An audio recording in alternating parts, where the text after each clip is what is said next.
From Paul Brown Stadium in Cincinnati, Ohio, CBS Sports presents the NFL as the Baltimore Ravens take on the Cincinnati Bengals. Today's game is being broadcast in Spanish. We're available using the SAP button on your television. Our kickoff is next.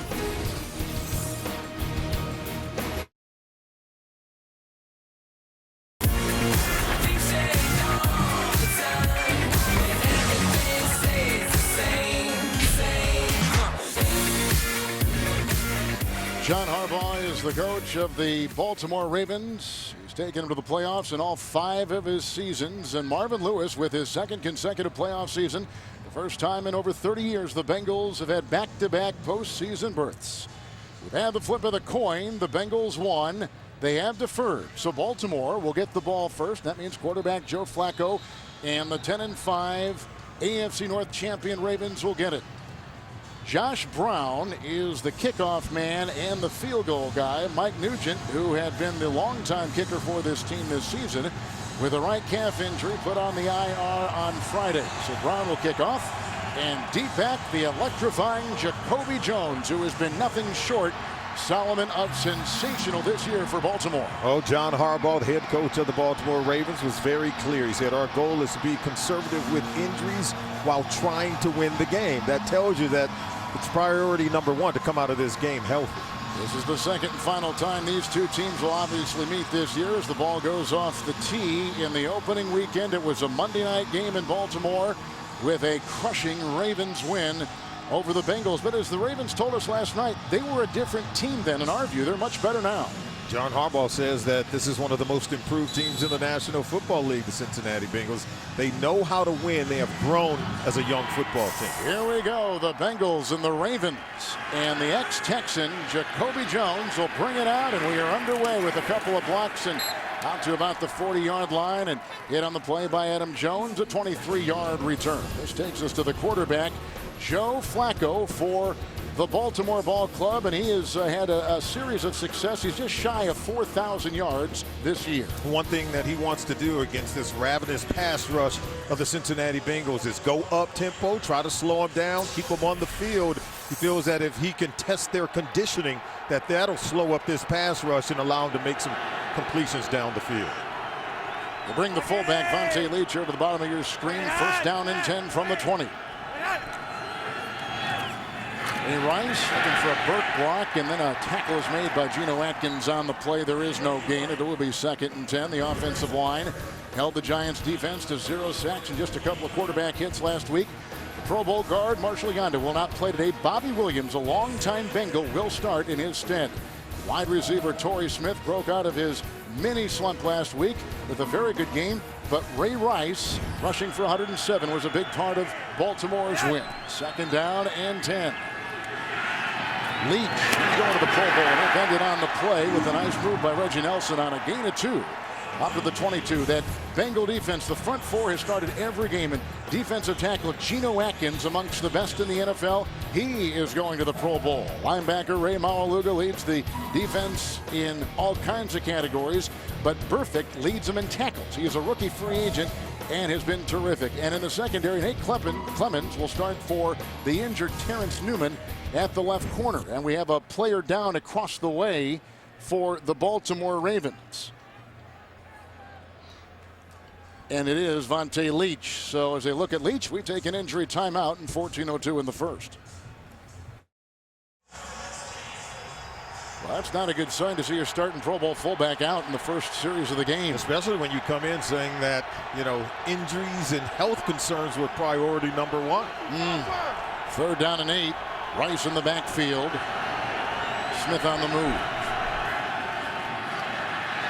Good block by Orr, the left tackle. Wide open, they got Jacoby Jones. That's a first down. Crocker brings him down. A nice catch and run. He takes it to the 46. It's a pickup of 26 and a first down. How about Joe Flacco? Good rhythm early on. Watching, finding the seam right there in the defense. They pull Ray Maualuga out of position. They're able to find Jones at the 2nd level of the defense. Some breakdown in terms of the integrity of the Bengals zone coverage.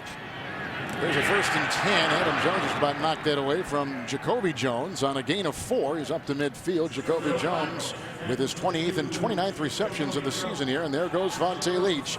Not a good sign. Oh, he's going to take the rest of the day off. There are a number of key players for the Ravens who were inactive for today's game. We already told you at the top, Ray Rice is going to start, but he won't play most of the game. We're going to see a lot of Bernard Pierce. It's 2nd down and 6.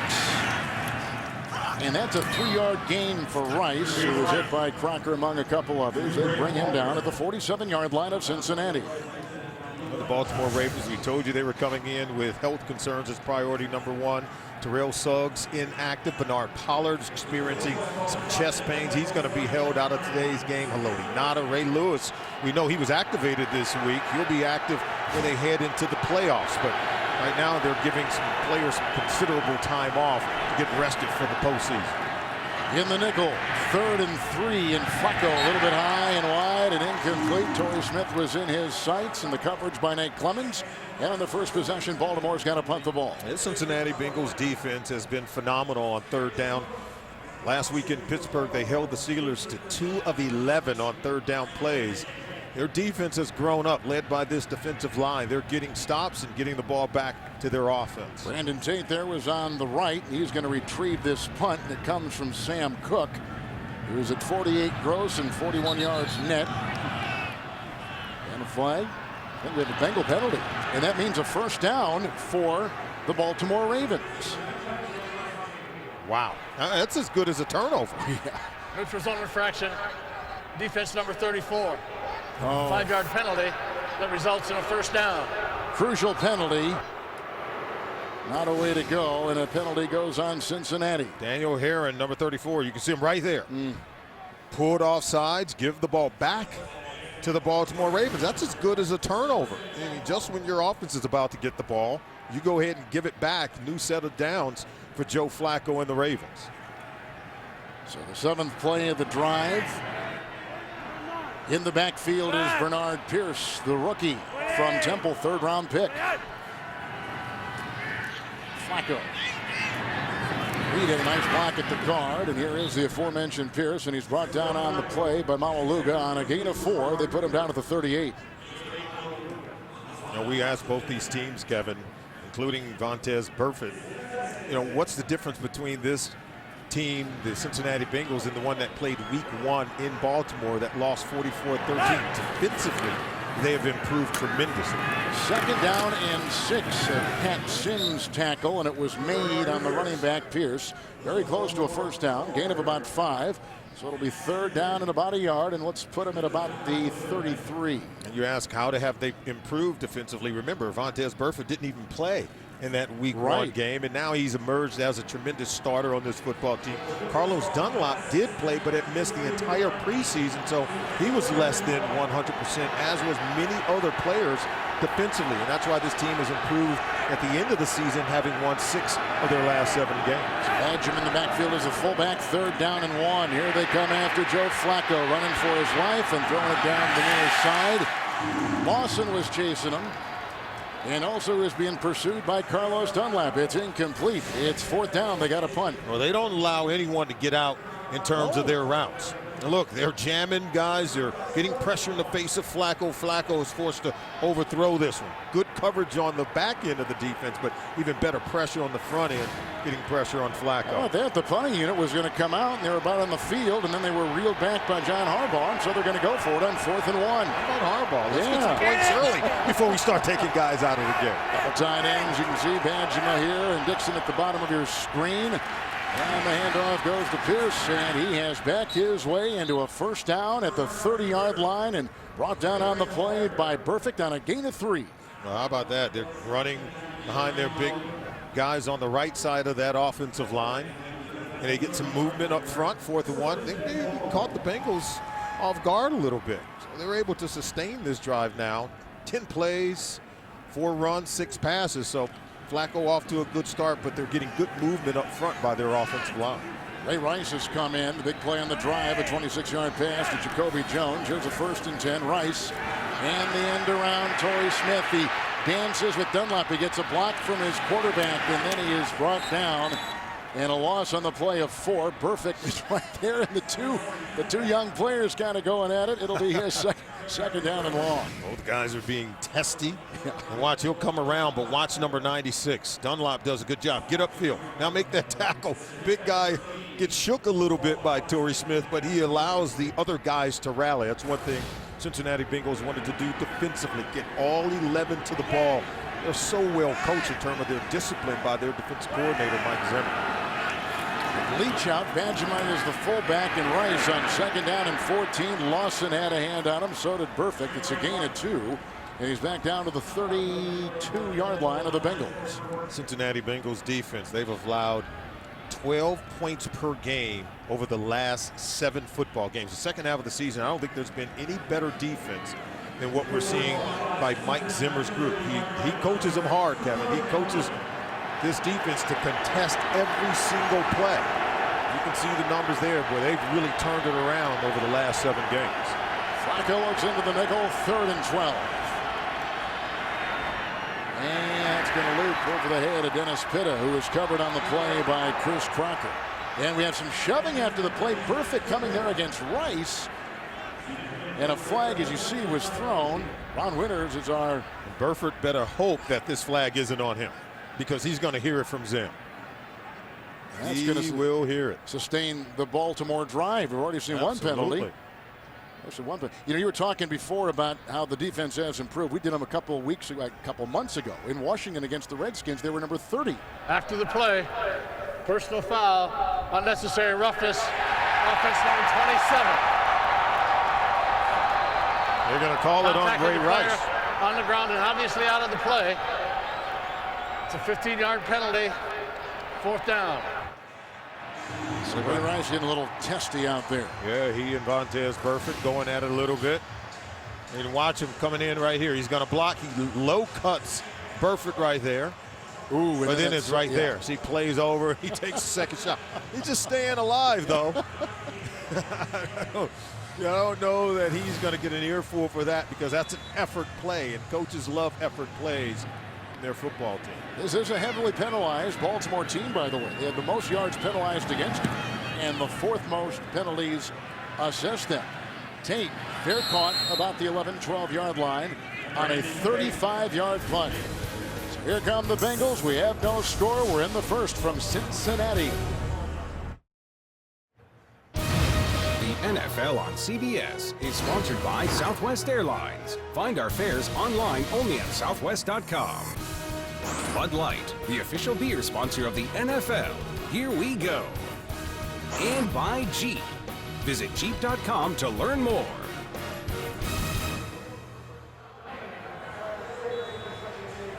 That was a 13-play drive by Baltimore and a punt. And nothing to show for it, so Marvin Lewis has to be proud of his defense. They hung in there, and wish he had better field position on his first offensive possession. Cedric Pierman's in the backfield. That's a nice-looking catch right there by Marvin Jones, who gets by the first oncoming tackler, Courtney Upshaw, and then works his way into the grasp of Josh Bynes. A gain of 8 on the play, and there's a look at quarterback Andy Dalton last week, 253 yards through the air against the Steelers. More than anything, what I love about Andy Dalton, he knows how to win football games. He won as a 4-year starter at TCU. Here in his first 2 seasons with the Cincinnati Bengals, he's learned how to win ball games, taking them to the postseason for 2 consecutive seasons. On second down and 3, Kruger can't get at the quarterback, Dalton, and there's a drop ball by Jermaine Gresham. Upshaw was on the side over there watching. Now here we go with the offensive line. There's Kyle Cook. He was back in there last week. The tackling guards have been season-long starters. Cook with his second straight start at center. He was injured to begin the season. And then Jarvis Green-Ellis is out. He pulled a hamstring, they tell us, in pregame warmups, and Cedric Pierman will take his place. A.J. Green is the talk of this team, talk of the league. He's close to 100 receptions, as Solomon told you in our open, and close to 1,300, in fact, over 1,300 receiving yards this year. 3rd down and 3 for Andy Dalton. Leonard was in the backfield. That's caught by Hawkins, who is corralled by Corey Graham. Wow. And tries to crawl and got the first down as he got away and snuck his way to about the 23 on a pickup of 3. He was going to be tackled short of the first down marker. Right. And this is one heck of a play by Hawkins. Look, he catches the ball there. He's knocked back. And then watch how he fights. Look, breaks one tackle there. Breaks another tackle. Tight ropes the sideline. Picks up the first down. And that's why the Bengals are maybe one of the better teams in the NFL. In that opening possession, they have 7 opening drive touchdowns, tied for most in the NFL. On first down and 10, here comes Cedric Tillman.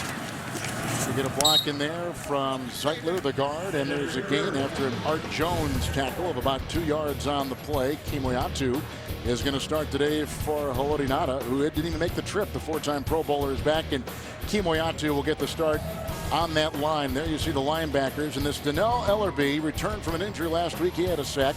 Ray Lewis, by the way, is practicing on the active roster, but Insidious today will not play, and Paul Kruger is taking the place of Suggs. And there you see in the secondary, Kerry Williams will be matched up with A.J. Green as a cornerback wide receiver tandem today. Should be fun to watch. 2nd down and 9.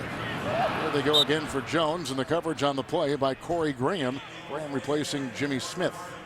Well, as you can see early in this game, they're going to try to get the ball to, of course, their talented wide receiver Marvin Jones. He's a 5th-round pick.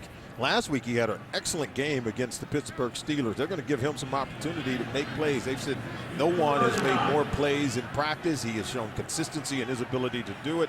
So they want to grow his role as their number 2 wide receiver, give him some opportunities to make plays. Ravens have gone in the nickel. 3rd down and 9 for quarterback Andy Dalton on Cincinnati's first possession this afternoon. Smith the block at the right tackle. Outside they go. A nice defensive play there by Shockey Brown.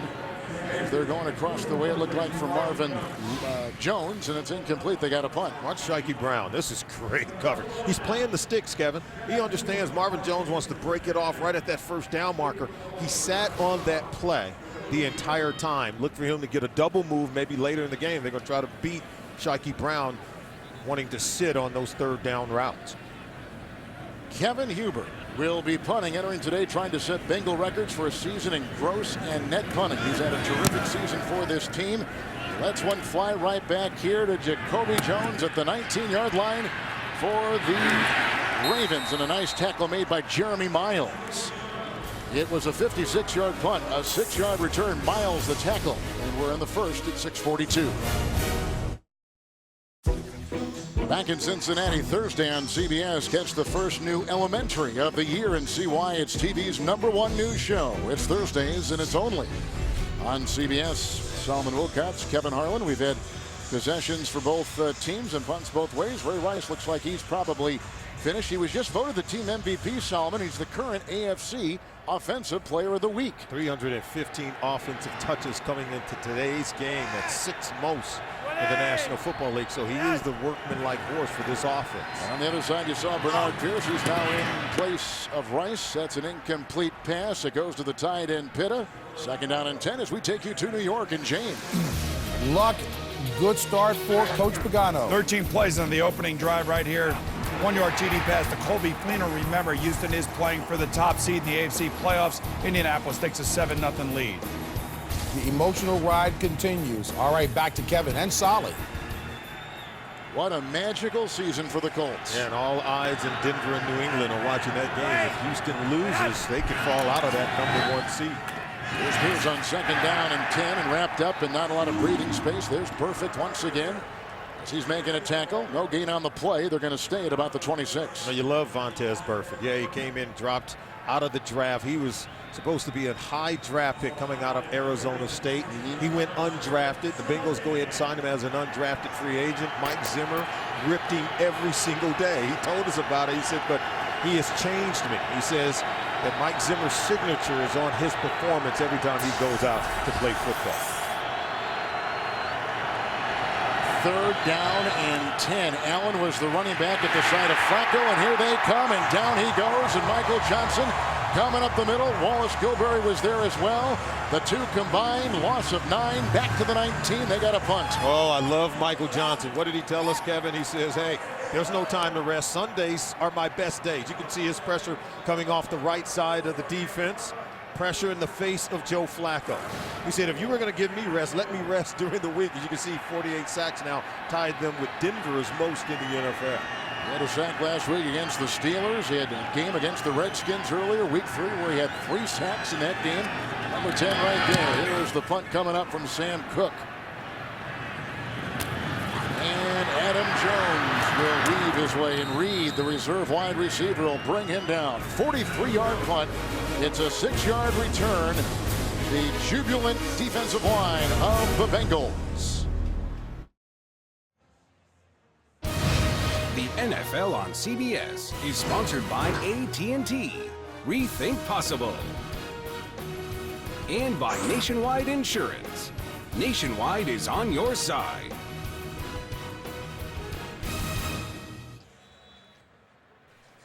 Couple of Rays talking over on the sideline. Yeah, and the older Ray Lewis, that is, they call him Mufasa. The wise old sage in the locker room. Bears are paying attention. Here's driven on first down and 10. Josh Bynes is the one to climb on him. Bynes is replacing the injured Jaleel McClain. That's a gain of 3. They're out to the 46-yard line. There's Ray Lewis activated on Wednesday to the 53-man roster. Remember, he's been out 10 weeks now nursing that triceps tendon where he had surgery to reattach it. Expected to play in the postseason. See, 40 sacks, 30 interceptions, only player in NFL history to do so. And they had to activate him so he'd be eligible for the play. Absolutely. He's going to be eligible. And think about it, it's a tricep. It's an arm injury, not a leg injury. That's why I think he'll be effective in the playoffs. Dalton on 2nd down and 7. Being chased by Kruger and being chased by Bynes, who's out of Auburn. It's run out of bounds, a gain of a yard on the play. He gave, Ray Lewis today was the one on the field in Cities, given that speech as the team was huddled around him right after pregame warm-ups. Who better to, I think, speak to a team where seemingly the Baltimore Ravens, having clinched their 2nd consecutive AFC North Division title, you have to be able to give players a focus and purpose for coming out and playing football today, where seemingly there's nothing to play for. But Ray Lewis can help, I think, young players understand ideally what you want to accomplish today. Nickel in the secondary for Baltimore. Leonard at the side of Dalton. 3rd down and 6. Oh, he's taken down and swallowed on the play. We've got Kruger at the bottom. It's a sack. It's a loss of 3. They go back. In fact, they say it's a fumble. Absolutely. It's a fumble, and Kruger jumps on it. The ball must have been knocked free, and all that congestion out of the hand of Andy Dalton. It was Brian Hall, 95. Watch him come around and hit him. See, then ball comes out. They see ball on the ground, and then Kruger scoops it up, even though he's being blocked. Great play by the Baltimore Ravens defense. Good play by Paul Kruger.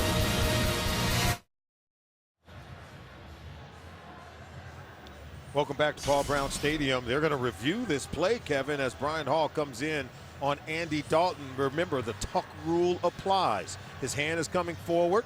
Look, he has the ball in it, and then he tries to re-tuck it. But before he can pull the ball back in, I think Hall was able to punch it out.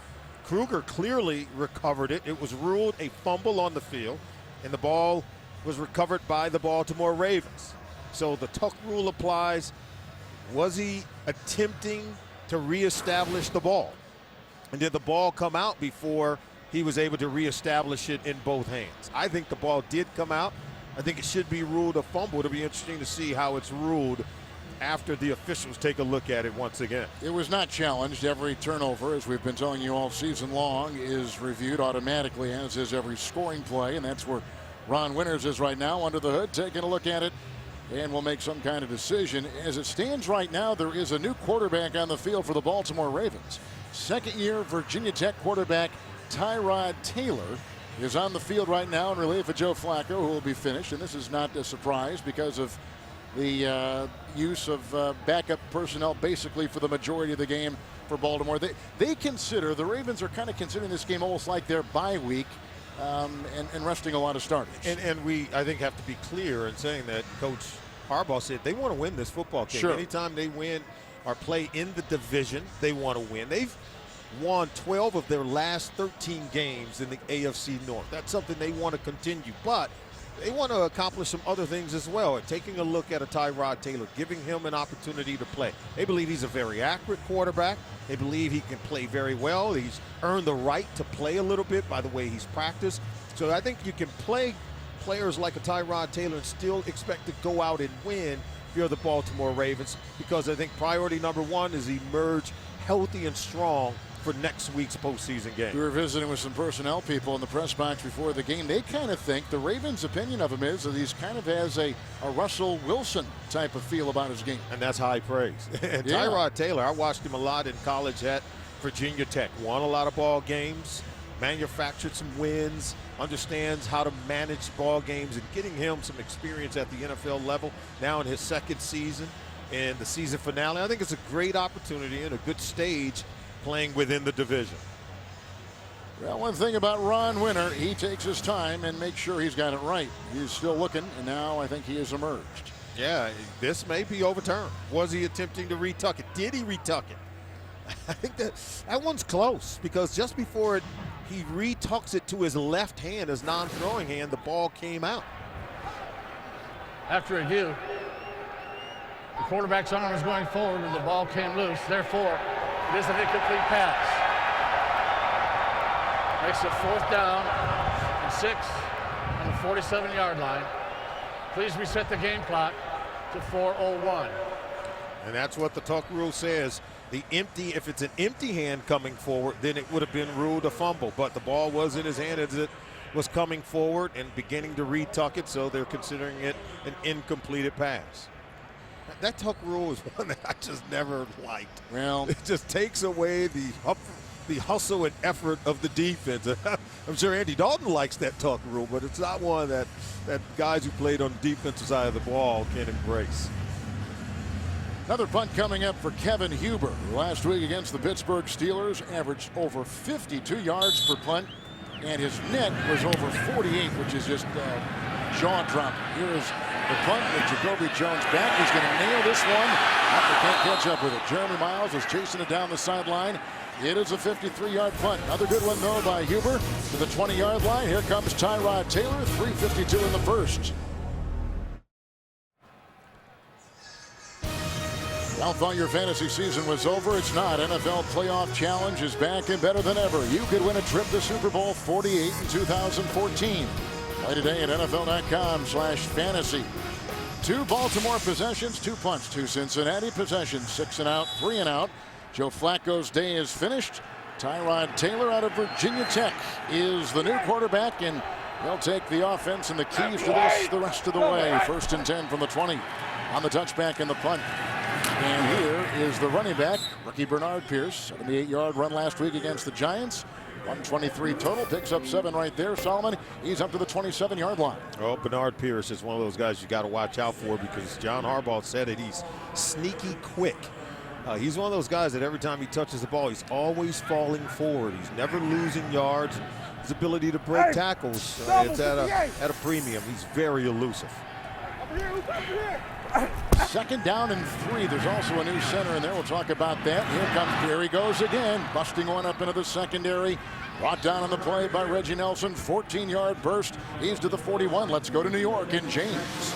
With postseason hopes, Boomer. Well, they need Minnesota to lose, and they have to win, and they're doing their part right here. Earl Bennett going to go through the Swiss cheese defense of the Detroit Lions. 60-yard TD reception. The Bears will tack on a field goal after this touchdown reception. 10-3 over the Lions right now. Boomer, you've worked with Kevin, right? Oh, Kevin's great. We're in Boomer's town here in Cincinnati. There goes Taylor. Thank you, Boomer. It's a 1st down run, and this is what he does so well. He did it for Frank Beamer at Virginia Tech, and he navigates his way down to the 31, weaving for 28. Boy, he's an exciting player. He has a 1st down run for Baltimore. Yeah, Russell Wilson-like. Look at him. If things break down, he can break down your defense. Look at the movement, the abilities, and you love the way he doesn't quit on this play. Ray Maluga thought he was going out of bounds.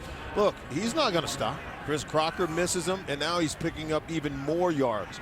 Huge play by Tyrod Taylor. He's got the offense on the move. How about that? Manny Lawson is the one to finally get him and bring him down. We have a player down across the way, and that is Chris Crocker, who is a starter in the secondary, signed in late September, and carries a lot of good marks on his NFL resume. He's been around and played a lot, in fact, in this division.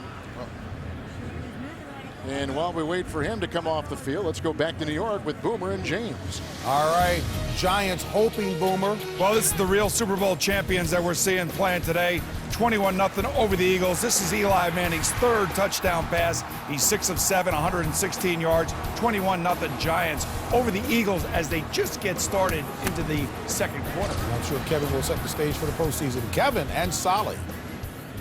Where was that game last week for the Giants? And, of course, they're still trying to look at this playoff picture in front of them. Yeah, if they win, they still need a lot of help. Yes. They need Dallas to lose. They need the Bears to lose. They need the Vikings to lose. They need all three of those teams to lose, even if they win against the Eagles. All right, Victoria, what a dismal performance they had last week against this Baltimore team that beat them in Baltimore. There goes a flag. In fact, another one, a couple on the field right now. It was the Giants losing to Baltimore. False start. Offense number 72. 5-yard penalty. That's a simile. Remains first down. That's a simile. The rookie out of Iowa State, the starting right tackle. And now it's 1st and 15. And here is a look at the aforementioned NFC playoff picture. And how about this? The Washington Redskins, they got to win tonight against Dallas. If they lose, they're out. They go from a 4 seed to out of the playoffs. It's easy as that. You got to win. You can't back your way into the playoffs in the NFC.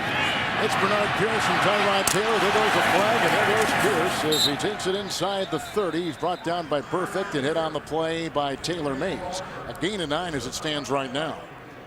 Giants losing last week to Baltimore, 33-14. Baltimore was terrific. Illegal use of hands. Hands to the face. Defense number 94. 5-yard penalty. And a first down. That's the veteran D'Amata Pecco on the defensive line for Cincinnati. Yeah, Pecco gets a hand to the face, and they're going to call you every time. Take a look at him right here. The officials don't miss anything, even with those hands inside. See it right there? You see that hand working? And boy, did he keep himself free with the other hand to try to make a tackle. However, it's illegal to put the hand to the face. You can go to the chest area, but once you get up in that chin and face area, they're going to flag you. Little house cleaning here. Gino Gradkowski, a rookie out of Delaware, is the new center. I told you I'd tell you that. A little bit late. My apologies there. There's Anthony Allen with no gain on the play, and you can see Pecco and others drive him backwards. So they stay at the 22, where it'll be second down. I love this Bengals defensive line. And Pecco's been a long-time starter, 7 years out of Michigan State, playing here in Cincinnati. You know, he's sharing time with Geno Atkins. He's one of the starters, but an 8-man rotation for the Cincinnati Bengals defensive line. I think they're one of the most talented defensive lines in all the National Football League. Allen remains the running back. Badgerman is the fullback. Vontae Leach left early in the game. Second down and 10. The pitch out with a good block by Badgerman. And there goes Allen inside the 5 and brought down on the play by Ray and by Scuda. It is a 20-yard run down to the 2. It's a 1st and goal. This is what Tyrod Taylor gives you Flacco can't, and that is the ability to run the option play. And what it does, it screws up your numbers on defense. Now you have to commit a defender to Tyrod Taylor, who we've already seen run it. And now when he pitches it to Allen, you have to account for that as well. Throws a huge monkey wrench in terms of your assignment for this Bengals defense. 1st and goal at the 2. Let's see if they give him another option. Anthony Allen trying to slice his way in. That is a touchdown. Allen goes through. He's a second-year player from Georgia Tech, and he gets his first rushing touchdown of the season. How about this? A long run by Tyrod Taylor, and then a long run by Allen. Gets him at the doorstep of the end zone. Then they power it in on the lead play. Able to get it in for a touchdown. How about this? The backup players for the Baltimore Ravens going up against the Bengals' #1 defense, able to put points on the board. Last time the Bengals gave up a touchdown in the opening quarter was back in week 3. It was an interception. Remember that? When Dalton was deep in his own zone, it was against the Redskins. And the last time this defense gave up a first quarter touchdown was week 1 against these same Baltimore Ravens. And they are going to review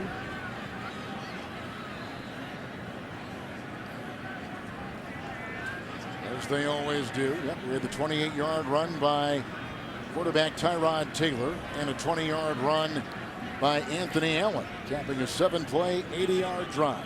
3.5 minutes off the first quarter clock. You see just the 17 seconds to play in the first.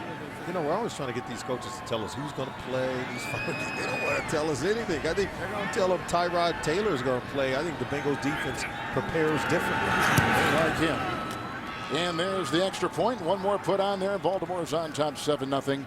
Nice move by Tyrod Taylor in the offense to navigate from their 20 on that 80-yard drive. And Anthony Allen is the one to take it in as we now get a look at the AFC playoff picture. Well, I think it all starts with the Houston Texans. They got to win today in Indianapolis to secure that #1 seed. They can go from a #1 seed all the way down to a #4 seed. The Baltimore Ravens, they're at #4 right now. Win today, they could move up to #3. The Patriots with a win against Miami, they could finish anywhere from, say, a 1 seed to a 4 as well. And the Denver Broncos, if Houston lose, Denver Broncos have an opportunity to claim that #1 seed as well. So the 3 teams, Houston, Denver, and New England, all vying in the final week for that ultimate #1 seed in the playoffs. Marvin Lewis, who's been here a long time, they've shown incredible patience with him and his program. And he told us back early in the season, when we talked to him in Washington, D.C., as we get ready to take on the Redskins, he said, you know, I've evolved as a coach, too. I've learned to handle situations better, differently. And part of the reason why his longevity has been a story here in Cincinnati. And one of them is whether or not guys are going to play in that final week. He said, how do you decide when you have 53 guys on the roster who plays and who doesn't? He said, I have good players coming up to me holding a knee at the pregame meal. He says, you know what, I'm telling you, everyone's playing. How about that? Everybody's playing. Rookie Justin Tucker sends it in the end zone, and Brandon Tate, the ex-New England Patriot, will bring it the other way. And he was brought down on the play after a 28-yard return. Ian Badejo is there. Also a tackle made by David Reed. And nobody knows the game like a quarterback. Break down all the NFL action on NFL Monday QB tomorrow at 6:30 Eastern, only on CBS Sports, the 24-hour home of CBS Sports. That's on CBS Sports Network, and that can be seen on Mondays. Talked to Rich Gannon the other day. He says he loves doing that show. First down and 10 from the 22. Dalton to Leonard. Brings it up the middle. Ellerby and others right there, as you can see, bringing him down. Gain of 4 up to the 27-yard line. Again, Ben Jarvis Green-Ellis was injured in pregame warmups with the hamstring. He will not play. That's the end of the first quarter. Rushing touchdown by the Baltimore Ravens. Watching CBS, the home of Super Bowl 47.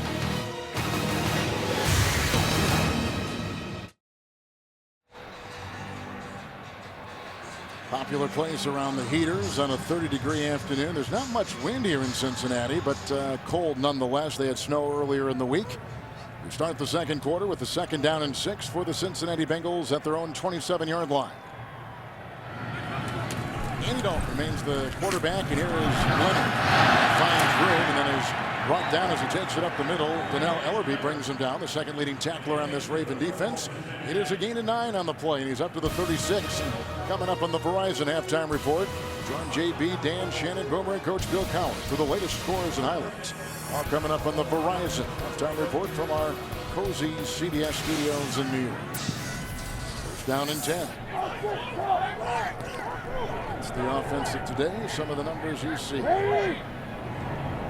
John Connor, by the way, is the fullback, the ex-Jet. Here's a 1st and 10. And they find the receiver downfield, Marvin Jones, who is hit on the play by Sean Considine.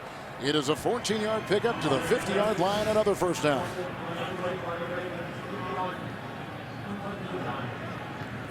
Bengals may have found their #2 wide receiver. You take a look at Marvin Jones. He's the guy that has really turned a lot of heads in practice. He's growing and developing, playing opposite of A.J. Green. 1st and 10. There's Leonard, who was a high pick out of Rutgers by the Rams and then traded here. It's a gain of 4. As he's brought down, Arthur Jones is jumping on his back and put the ball at the 47 of the Ravens. How about this offense for the Cincinnati Bengals? The way that they've grown under their offense coordinator, Jay Gruden, their second-year quarterback, Andy Dalton. 300 or more completions in each of his 2 years as the starting quarterback. And he's only getting better. They're giving him more freedom to change plays at the line of scrimmage and set the protections. You can listen to him keep his offense going. 2nd down and 6. Leonard First by Bynes and knocked out of bounds, shy of the first down. Picks up 3, spot him at about the 43-yard line. Nothing yet to A.J. Green, no catches for him. Yeah, but you know they want to get him the ball. He comes in with 95 catches. That's one of the goals that they have. They want to be able to get him 100 catches on the season. He could become the 3rd Cincinnati Bengals receiver to have 100 catches in a single season, behind Carl Pickens and T.J. Hushmanzada. Mentioned Considine a couple times in the secondary for the Ravens. Now taking the place, obviously, of Ed Reed. 3rd down and 3. Leonard. Out of bounds, he'll go. He was the one to chase him. There was a gain of only a yard on the play. He's to about the 43. And so another punting situation coming up for the Cincinnati Bengals. Leonard found a seat on the wrong bench, didn't he? It was warm. He was knocked out of bounds over there. About this Ravens defense, we're able to get off the field. A lot of people talked about this defense and how much they've dropped. And, you know, they've finished in the top 10 for 10 consecutive seasons, but they're very good inside the red zone. And I think this defense, if they get healthy, they can get hot in the postseason. Huber to punt. Jacoby Jones is back. And now he waves his arm. Fair caught, 7-yard line for Jacoby Jones. 36-yard punt. Tyrod Taylor in the offense of the Ravens back out there.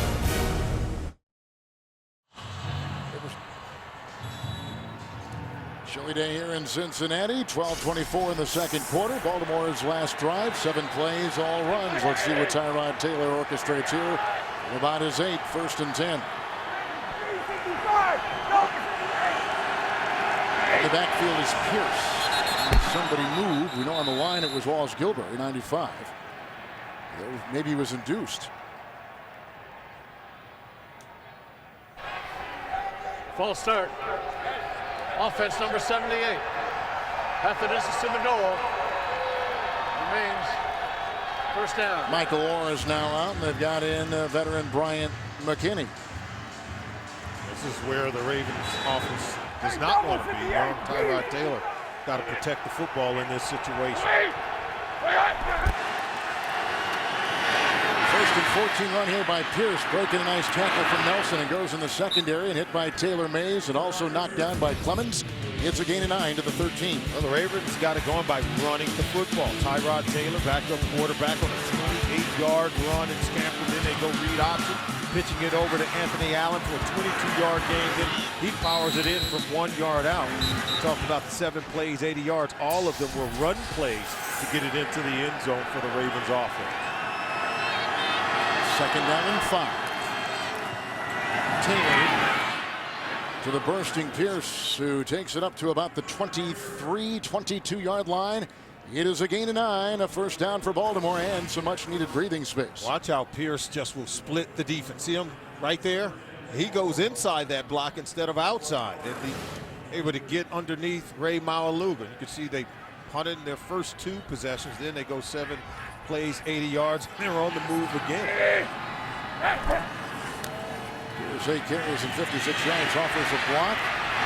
Getting by was Geno Atkins, and then Taylor just throws it away, belted on the play by defensive lineman Carlos Dunlap. So 2 things that I'm seeing right now that I like with the backup players right now for the Baltimore Ravens. Their quarterback, Tyrod Taylor, showing some poise. You saw him elude pressure, throw the ball away. He brings in with him the elusiveness in the backfield. And then Bernard Pierce and Anthony Allen, backup running backs who still can fuel the offense with productive plays.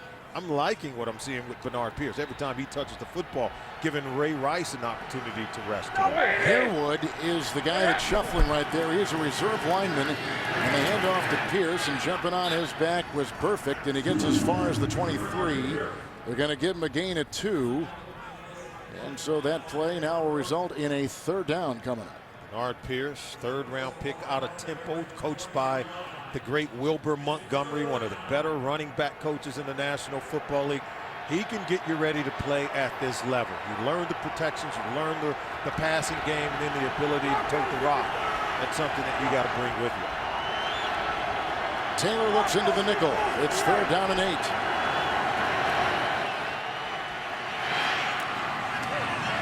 Gives that one up to Deontay Thompson, who is a rookie from Florida, on a gain of 4 up to the 28-yard line, shy of the first down by 5, and they've got to punt the ball. Well, the Bengals have that reputation of being able to rush the quarterback. That whole pass play was set to beat the pass rush. They thought Mike Zimmer was going to send a blitz. They didn't. And every route that the Ravens ran was short of the first down marker. They dumped it off and they'd make the tackle. Bengals are forcing them to pump the football. Well, you're right on the pressure. They're number 1 in the NFL. In fact, tied for number 1 with 47 sacks coming into today. And a bunch of sacks last week of Roethlisberger in their game against Pittsburgh. The punt right here by Cook, and it hits somebody. A deflection. It was grabbed by Jones. And Adam Jones brings it to the 36 on a punt that didn't have a great deal of length to it, only 37 yards. Just hit by a Cincinnati Bengals player. Look at that. Off Nate Clements, recovered by Adam Jones. The NFL on CBS is sponsored by Acura. Acura. Advance. Farmers. Find a knowledgeable local farmers agent at farmers.com. We are insurance. We are farmers. And by T-Mobile. Nationwide 4G coverage from coast to coast. As we return to Paul Brown Stadium, take a look at some of the MVP candidates this season. Adrian Peterson leads the NFL with 1,898 rushing yards. And Peyton Manning, he is the AFC leader with 34 touchdown passes, an MVP candidate. And Tom Brady has thrown 32 touchdown passes and just 8 interceptions. Who might be the MVP of the 2012 season? For my money, if Adrian Peterson tops 2,000 yards rushing and runs the Vikings into the postseason when no one saw it coming, I'm taking the trophy out of the hands of Peyton Manning, out of the hands of Tom Brady. I'm handing it over to Adrian Peterson as the league's MVP. Absolutely incredible. Cincinnati Bengals on 1st and 10. Dalton drops back. He's looking, scampering, stays alive for a positive 3-yard gain on the play. So a gain of 3 and 9:30 and ticking down here in the second quarter. The numbers on the ground for Dalton. It'll be 2nd down and 7 from the 39. You know, Dalton talked about some of the things they wanted to accomplish this season, Kevin. How about winning inside of the division? He's never beaten the Baltimore Ravens. He's 0-3. This Bengals team has lost 4 straight to Baltimore. And Leonard, who is in the same backfield at Rutgers with Rice, he'll pick up 2, and he's up to the 41. Jones and Cody there. Andy Dalton has gotten off to a great start. Look, the most touchdown passes in the first 2 seasons. Dan Marino, of course, Dan's done everything. 68 touchdown passes his first 2 seasons, and Peyton Manning 52. But Dalton's right there with 46 touchdown passes, the most by any quarterback in the NFL history in their first 2 seasons. That's as a rookie and second-year player, not just their first 2 years as a starter. 5 in the secondary, 3rd down and 5 for Andy Dalton. Whitworth tries to throw a block, going deep and looking for Whalen with the coverage down the near sideline here, provided by Chris Johnson, who's been around the block. 9 years out of Louisville. It's incomplete, and they got a punt for a 4th consecutive time. Now, you might say, why are they going deep to Whalen? Because the coverage dictates where Dalton has to throw. He didn't want to have to go deep over there as well, but they were pressuring him with a blitz. And whenever you get the single wide receiver matched up one-on-one, that's where you take your shot down the field. They'd love to be able to do that with A.J. Green, but he's not drawing single coverage. Hubert a punt, and Jacoby Jones back at about the 10. He's had 1 punt return touchdown this year for 63 yards. That was week 11 against the Pittsburgh Steelers.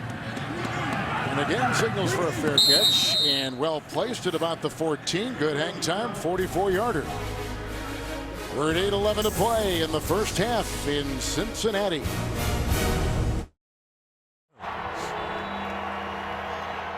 Taylor Mays continues to take the place of Chris Crocker in the Bengals secondary. Crocker has a quad. They don't think he's going to return. 1st and 10. Tyrod Taylor at his 14. The pressure is there from Burfict. The pass is right on the money. It's caught by Dixon on the run. There was a block ahead. It was thrown by Jacoby Jones. It's a catch and run at 12, and he's up to about the 26. And not only does CBS have the #1 comedy and drama and the top new shows. For this season, more people watch the NFL on CBS than any other network. And for that, we thank you very much. Nice little present to get those numbers for our CBS folks in New York and in Los Angeles. Well, speaking of numbers, how about this Baltimore Ravens offense? What they did against the Giants with their new play caller, Jim Caldwell, and now he's got Tyrod Taylor. Going to call a different game here today, but they were very explosive last year. It's down and 10. Here comes Taylor, who tries to get by Perfect, and he is tripped up just a little bit and picking up 5 up near the 31-yard line. There's Jim Caldwell, called the game last week, and the game they desperately needed against the defending Super Bowl champions. They scored 33 points. They had a season-high 533 total yards of offense. And how about this? They had 224 yards on the ground. They wanted them to get the ball to Ray Rice, and they got the ball to Ray Rice. Somehow, 2nd down and 5. And that's a backpedaling catch there by Deontay Thompson, who was brought down by Malaluga. It is a gain of 7. He's up to the 38-yard line with Michael Orr now playing the right tackle on the offensive line for Baltimore. You know, more on Jim Caldwell, Kevin. You know, he talked about Cam Cameron and all the things that he really was able to produce with his offense. With Jim Caldwell, they said it's about taking the offense to another level. They feel like the offense needs to evolve to the next level, and they believe Jim Caldwell is the guy to help that happen in Baltimore. That's a penalty. Start. Offense number 63. 5-yard penalty. Remains 1st down. We talked to Joe Flacco last night about Caldwell, and we asked him, I said, you know, he was with Peyton Manning so long in Indianapolis. Right. Has he passed on any Manning stories to him? He's passed on plenty. And you think Joe Flacco's paying attention. I think the next thing is how deep can this team go in the postseason, and how well Joe Flacco plays in the postseason, I think it's going to be significant for this organization. Little option here on 1st and 15. It was Pierce, and knocked out of bounds on the play by Leon Hall. Knocked out about the 38-yard line, 37-yard line on a gain of 2 on the play. They were using a lot of moving pocket with Flacco last week, and the tempo was wonderful. A lot of no huddle. I think that's one of the nuances that Jim Caldwell has brought to this Baltimore Ravens football team. I think with a quarterback, you've got to be able to change the launch point. John Harbaugh talked about it as well. If you have Flacco setting up in the same location, he's going to get sacked, he's going to struggle, balls are going to get tipped at the line of scrimmage. That's what happened in that Denver game when they got off to such a poor start. And Flacco, for a big guy, moves very well, can still throw the ball with great accuracy. 2nd down and 13. It was Pearson. Boy, he was wrapped up right off the bat. Got by the line of scrimmage. Picks up about a yard on the play. And now we have a flag and a push after the play. Perfect and Pecco were in there on the tackle. And there's a lot of breathing space. Also, they had a tackle by Taylor Mays. All 3 had a hand on it. And again, there's Bobby Williams. He played 8 years here in Cincinnati, and first time back after signing as a free agent this past summer with the Baltimore Ravens. He had a flop move there. Anytime you see a guy as big as Bobby Williams falling like that when he was barely touched, you know it was a flop. Bobby was really involved in a lot of charity work here in the Cincinnati area. He was really an ambassador. Really good man. After the play, personal foul, unnecessary roughness, number 63 offense. 15-yard penalty. 3rd down. Yeah, and watch the little knee right there. See right there. It was a love tap is all it was. It was a little flop. In the NBA, they would assess. And then he flops. I guess one flop deserves another. It's a reverse flop. That was a lot of acting going on there, and no flag should have been thrown. It was a flip-flop. 3rd down and 27. Vontae Leach, one of the biggest stories so far is that he was injured early in the game, taken off and taken to the locker room. We've not got any word on the severity of his injury. 3rd and 27. Taylor, good block by Orr at the right tackle. Anthony Allen has got the touchdown run today. Hit by Perfect and wrestled out of bounds at about the 28. 7-yard pickup there. Not a lot of plays you can call on 3rd and 27. Just dump it off and allow Anthony Allen to catch it. Hopefully he can make someone miss, but Adam Jones, a good tackler, playing in the secondary, were able to ride Allen out of bounds and force the Baltimore Ravens to punt the football. 6 plays punt, and Cook is now going to send it downfield to Brandon Tate.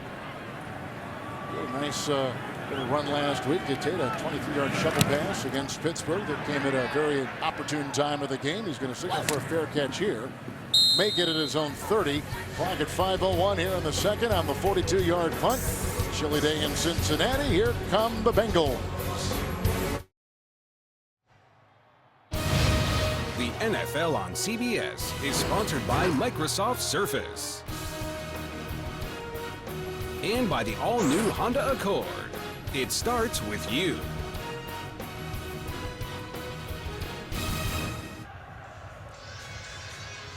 This is the 5th upcoming possession for the Cincinnati Bengals. They've punted the previous 4 times. This is their top offense on the field. Yeah, against a lot of backups for the Baltimore Ravens on defense. And this is an offense that really struggled last week in Pittsburgh. And they had to be lifted by their defense and carried to a win. And I'm sure they would want to be more productive today going into the postseason. Cedric Pierman is in the backfield, a block by Whitworth, and here comes the great rush. It was put on by Ellerby, and out of bounds running is Dalton, who is shoved out by Kruger, who's starting for Suggs today. That is a sack, and that for Kruger is his 9th. He leads Baltimore in sacks this season. And watch Ellerby. He's one of the better blitzing linebackers. Look at that, coming right up the middle. And then how about Dalton? Elusive, getting out of the pocket. And then here comes Kruger. Because he gets the tackle behind the line of scrimmage, it's going to count as a sack. Ellerby almost had him even further in the backfield. Got some help from Pierman, but the hit and hustle by Kruger gets the sack and gets Dalton out of bounds. Receiver A.J. Green hasn't caught anything so far. 2nd down and 10. This is Hawkins. Drew Hawkins. He was chased down by Omar Brown. He's a undrafted rookie out of Marshall. You've seen 4 punts from the Cincinnati Bengals offense. Haven't been able to do much. Unable to run the ball with any efficiency. Then the turnover on the hit and sack. Of course, it was not a turnover, but then another incompletion, as you've seen there. 18 total plays, only 56 yards of total offense for the Cincinnati Bengals. None to A.J. Green. He hasn't touched the ball yet. Dalton studies the nickel for Baltimore. 3rd down and 2. Down he goes. Kimoyatu gets him. And the big man starting in the middle for Nada. Makes the stop, his first sack of the season. It was a loss of 1. Here come the boos, and the Bengals have got a punt for a 5th consecutive time. Andy Dalton is sacked twice now on that possession. He came into today's game, haven't been sacked 17 times in their last 3 ball games, and now sacked twice more today. And so the offensive line, their inability to protect, I think has to be a growing concern as the Bengals head into the playoffs. Pittsburgh got Dalton 6 times last week in this 20th ranked offense, coached by offensive coordinator John Gruden, who is the brother of Jay Gruden, who is the brother of John Gruden. Here's the punt, and Hubert sends it in the direction of Jones, who gets out of the way and takes a very generous bounce and roll for the Bengals to about the 5. How about that's going to bring a smile to your face. That was a 58-yard punt, and a good one by Huber, who's going to set some single-season records punting this season for the Cincinnati Bengals. Now tomorrow on CBS, take a trip to paradise and leave winter behind. Hawaii 5-0, only on CBS.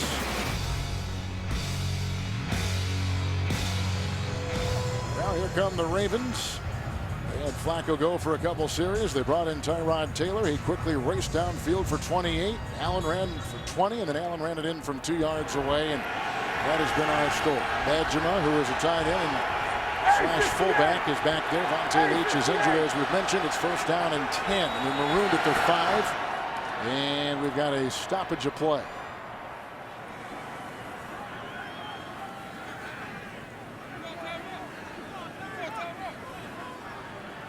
There is a timeout taken. Illegal substitution. 12 men in the formation. Offense. After distance to the goal. 1st down. Well, first of all, they didn't even throw the flag, and they stopped the play. They didn't even throw a flag, and they're all kind of looking at the side judge, wondering what it was all about. And they were late throwing the flag, even though they had blown the whistle with the infraction. And so you see 12 guys on the field right now. And so they tried to get a guy off, but it was too late. 6 penalties on the Ravens, all on their offense. 1st and 12. And this is Bernard Pierce looking and poking his way. Pecco is the one to stop him there for a meager gain of 2 just out by the 5-yard line. Repeating what we talked about before the penalties, they had 9 last week against the Giants. And Solomon, the Baltimore team is number 1 in the NFL in yards lost due to penalties, number 4 in the total number of penalties this season. That's something I think they desperately have to improve upon. If you're going to go deep into the postseason against some of the better teams in the NFL, discipline has to prevail. 2nd down and 10. And Pierce is under the grasp of Perfect. It is a gain of 4. You talked about Perfect in his story. It is a good one. A lot of teams shied away. He was a great high school player. He was, a guy that was recruited, then people backed off, and then certainly the NFL teams backed off. But you know what? I love his comeback story. Yes. He's bounced back. He's sort of reinvented himself. And I think it's his passion for football. You can tell he loves to play football. And right now, I think he's their best linebacker on the football team. He's very active in terms of their blitz package, coverage, and then his ability to stop the run. Very athletic, and his passion for the game would not allow him to quit football. He opened himself up to being coached in a tough manner by Mike Zimmer. He's moved from the back of the room to now the front of the room. His leadership on this football team is very evident, and I think that man, Mike Zimmer, deserves a lot of credit. I know he's respected around the NFL. Oh, absolutely. For all the right reasons. 3rd and 7.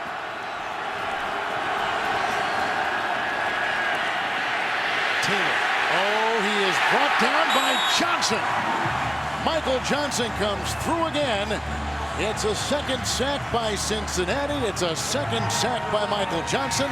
He's got 11 on the year. Here he is working against Bryant Kinney. Now watch how he gets up the field, and as Tyrod Taylor is able to slip underneath, watch him retrace his steps. This is just good hustle. Now watch how he comes back here to be able to get the sack. That's just an incredible play by the athletic Michael Johnson. He's budding into a superstar here in Cincinnati. Cincinnati has just taken their 2nd timeout.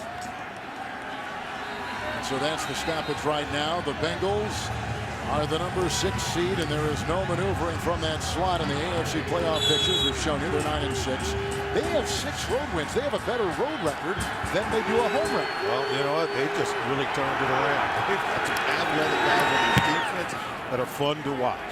Cook didn't have the full 14 yards to punt. This is going to go out of bounds, and a frustrated Cincinnati coach with the punch at the ball as it came off to the side.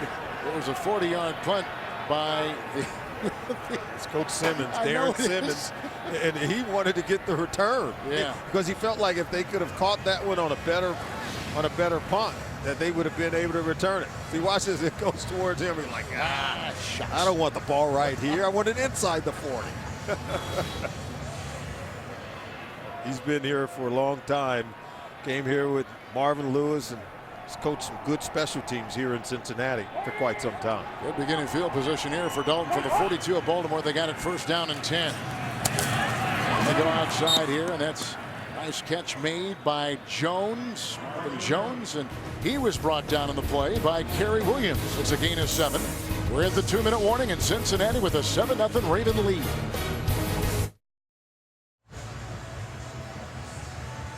Now coming up on the Verizon Halftime Report, join JB, Dan, Shannon Boomer, and Coach Bill Cowher for the latest NFL scores and highlights. That's next on the Verizon Halftime Report. 2nd down and 3. Bengals with a single timeout, down 7-zip on the Baltimore 35. Screen pass. Read beautifully on the play by Donnell Ellerbe. It's a loss of 2. He's back to the 37. One of my favorite players on this team. He's terrific. Watch how he runs through the offensive linemen, through would-be blockers. Look, undetected. He's able to knife right in and get the tackle on the screenplay to Leonard. You got to have blockers out in front, which the Bengals did, but none could pick up Donnell Ellerbe. Recovering from a right ankle sprain. He was out for 3 games. Other issues, he had a broken thumb. He's had a left foot injury. He's been banged up. A lot of defensive starters, in fact, for this Baltimore team. He is the future. Yes. He is one exceptional player. 3rd down and 5. Dalton And finally, they find Green downfield. He was hit on the play by Omar Brown, signed off the practice squad mid-December. 17-yard pickup down to the 20-yard line. It's a first down. He was hit hard, but it was his first catch of the game, and they had been keeping him shut out. He's drawing a lot of attention in double coverage. First down and 10 from the 20. 96th reception, number 7 in the NFL for A.J. Green out of Georgia. He has another one. Catching that one right in front of Chris Johnson. This guy is absolute money.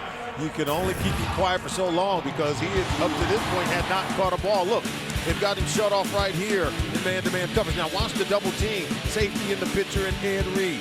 Another safety underneath, not allowing him to get anything from his quarterback, Andy Dalton. Then on this possession, bang, bang. 2 quick throws, 2 quick catches. Right now, 26 yards on this drive for A.J. Green. Hit his last 5 as the quarterback, Andy Dalton, out of TCU. Second down and 1 in the game they're playing without. And Jarvis Green Ellis, their 1,000-yard rusher. Because of a 3-game injury. That's caught. That's going to be a touchdown. Marvin Jones, first touchdown of his career. An 11-yard hit. Good run afterwards. And the Bengals close to tying. Well, sometimes you just have to have good leverage. Chris Johnson was there with Paul Kruger, but they don't trap him. And then watch as number 39. Watch how he comes down. You got to be able to make that tackle. He's able to slip underneath both guys who overrun the play. Great play by Marvin Jones. We told you he was emerging as the number 2 receiver for Dalton. I think he gave you clear evidence as of why. They've been searching a long time for a number 2 now, a long time. Oh, yes, they have. A year and a half, but it seems long to them. With the extra point here put up and through by Josh Brown.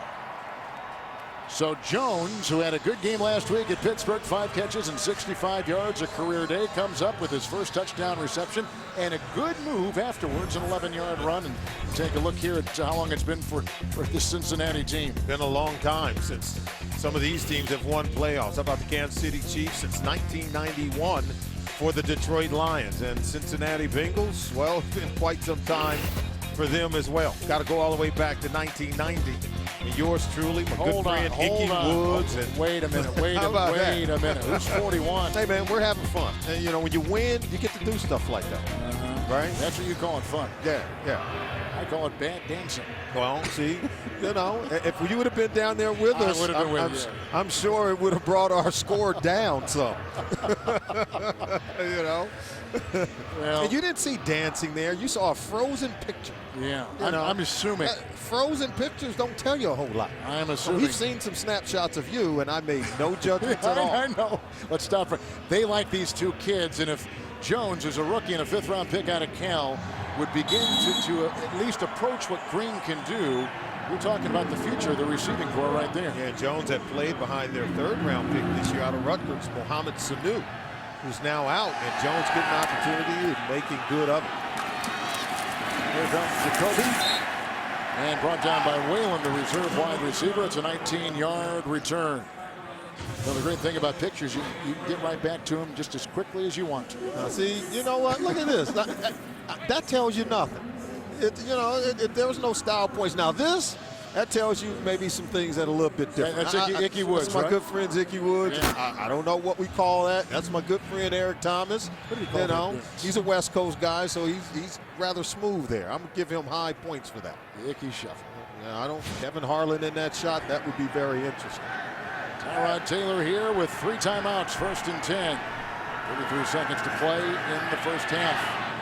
And he's going long for Jones. The coverage by Adam Jones. Jones against Jones, 2nd down and 10. Adam Jones is a much improved player.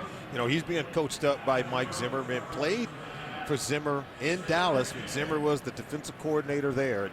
I think the way Adam Jones is blossoming here, we've seen him with a punt return last week. It was returned against the Pittsburgh Steelers, but he is improving. Still a talented player, just a physical specimen at that corner position, but he's really settled down and learned the technique and fundamentals of the position. 2nd down and 10. And that's a catch by Reed, your player out of Utah, who is brought down on the play by Malaluga. 13-yard pickup by Reed, who makes this his 3rd reception on the season. He was activated from the PUP list, the physically unable to perform list, back in late November. I don't know if anything is wrong with the right tackle for John Harbaugh, Osemele, because they've got Orr over there and they've got McKinney playing the left tackle. We've not been told he's injured, and we were thinking this is just part of the normal rotation. Matt Burke is out at the center, and they got the rookie in there who's taking his place, Gino Gradkowski, who, by the way, happens to be the younger brother of Cincinnati backup quarterback Bruce Gradkowski. And you know, Kevin, I want to talk about these two teams. They're both heading into the postseason. I think the Baltimore Ravens, one of those teams that are like the Giants from 1 year ago.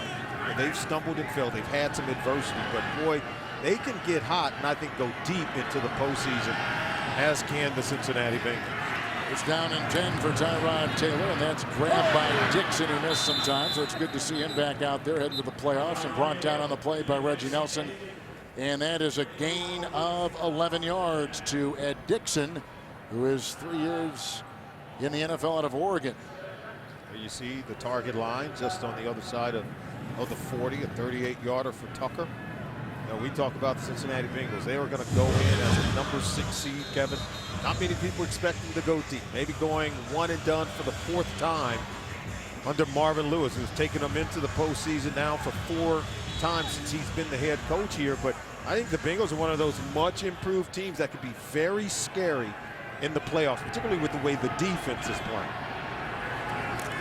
First down and 10. Taylor, Dixon, wrestled down by Nate Clemens. That is a gain of 6, and he got out of bounds. The clock is at 10 seconds. Baltimore with a single timeout remaining.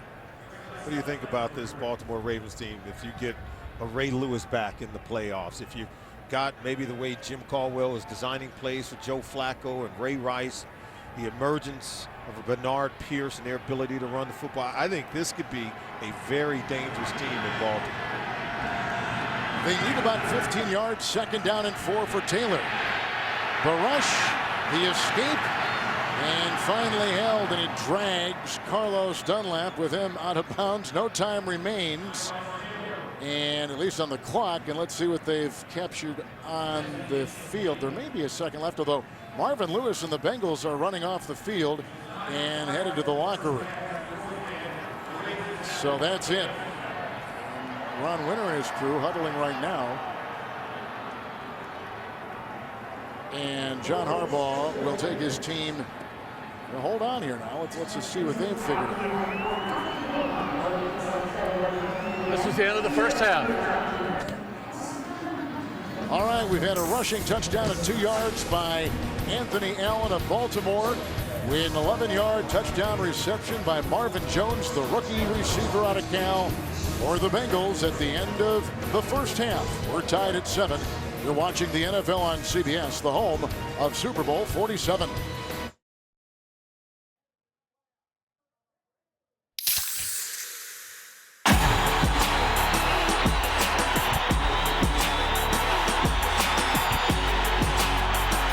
You're listening to a Pepsi NFL anthem by Travis McCoy. Download this and other NFL-inspired anthems at PepsiAnthems.com. We're tied at 7. We go to the second half. What were your first half thoughts?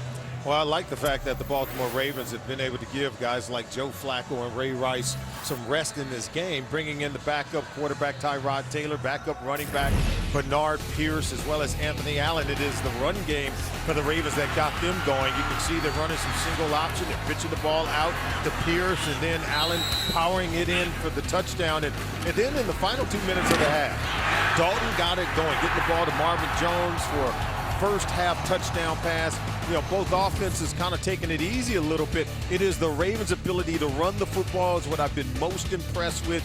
And while Dalton has gotten off to a slow start, once again, defensively, the Bengals defense getting 2 sacks early, getting them off the field, forcing multiple punts for the Baltimore Ravens has kept them in the ball game. Now we'll see how things play out here in the second half. Tyrod Taylor is very elusive for this Cincinnati Bengals defensive line. It's going to be interesting to see how long Marvin Lewis keep his frontline players in the ball game. Well, that's what I was just going to say. Taylor's been fun to watch in this first half. Oh, he has been fun to watch, and I think Jim Caldwell's usage of Tyrod Taylor's, unique abilities in terms of the read option. You've got some pitches out to the tailback. He's going to keep it and run it himself. I think that's going to be interesting to watch how they tailor the offense to his abilities. Look at Brandon Tate, who awaits the kickoff from rookie Justin Tucker out of Texas. Recall that he was a kicker in camp as a undrafted rookie who beat out Billy Cundiff, who had the problems at the end of last season. Our second half is underway, and here comes Feet.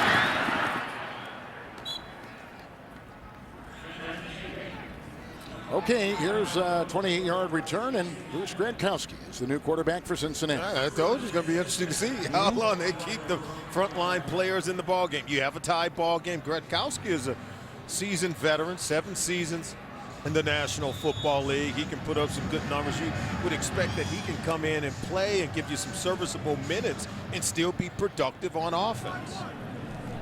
Cornerbacks now for Baltimore, Jimmy Smith and Shockey Brown. First down and 10 for the 25 for Bruce Gradkowski. Leonard will go up the middle there before he is brought down on the play by Josh Bynes on a gain of 5 up to the 30-yard line. Bruce Gradkowski went to school in nearby Toledo. As we said, 7 years in the NFL. He's won his share of games. He's had some moments, and he knows the offense very well. Remember, he played for John Gruden, Jay Gruden's brother, in Tampa. So he knows this offense very well, can run it, and expect for him to be productive. Gradkowski's second down and 5. Was seeing some time with the Oakland Raiders before he worked his way here to Cincinnati. Leonard and grabbed by Iambajeho, and he was also hit on the play by Josh Bynes on a gain of 4 to the 34 and about a yard shy of a first down. Now you can tell both teams want to win it, but not at all costs. Not enough to, maybe get your quarterback Andy Dalton banged up. Marvin Lewis was very adamant. He said, we really want to win this ballgame. We have some goals. They want to finish with the 5th ranked overall defense in the NFL. They want to win 10 games this season. That's something that's in reach. And then there are some individual personal goals for guys like A.J. Green. Leonard on 3rd down and 1. And he has the first down. Iambajeho brings him down. It's a gain of 3. He's up to the 37-yard line. You know what is interesting? In a lot of these coaching contracts, there are levels where bonuses begin to kick in. You win 9 games, you make so much. You win 10 games, you make so much. You win 11. So this game may not be the most exhilarating. It's all kind of has a preseason feel to it.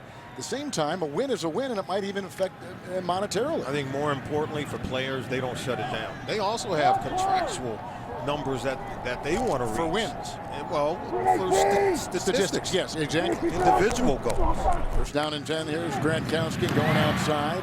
Tackle was made by Jimmy Smith. The grab was made by the emerging Marvin Jones. He's to the 43 and about a 6-yard gain. Yeah, you're right. The wins pertain to the coaches. The statistics are for the players. Yeah, and for players, obviously, those individual goals, we talked about it with an A.J. Green wanting to get 100 receptions, becoming the 3rd Cincinnati Bengals player to do so. That's something that he would like to accomplish.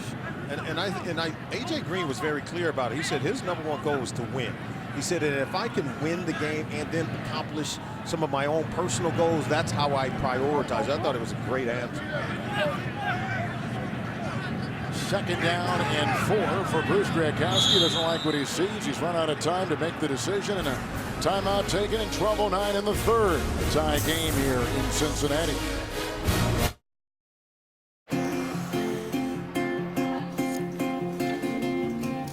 Nothing makes us happier than serving others. Our employees pride themselves on making a mark in every community we serve. It's a call to service that comes from the heart. Sure, we're an airline, but we do some of our best work on the ground.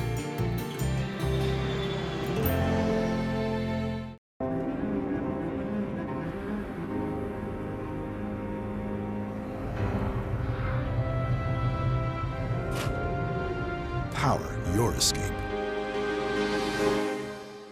with a car as alive as you are.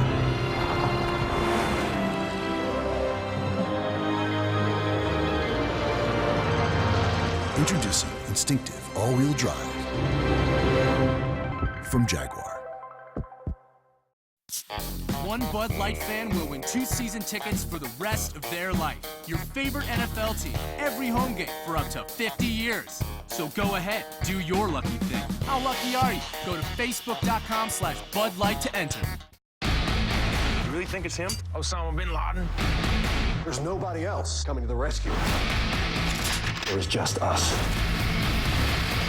I'm cool with that. Zero Dark 30. Rated R. Now in select cities everywhere January 11th. End your year with a bang. The USC Trojans battle the Georgia Tech Yellow Jackets in the Hyundai Sun Bowl.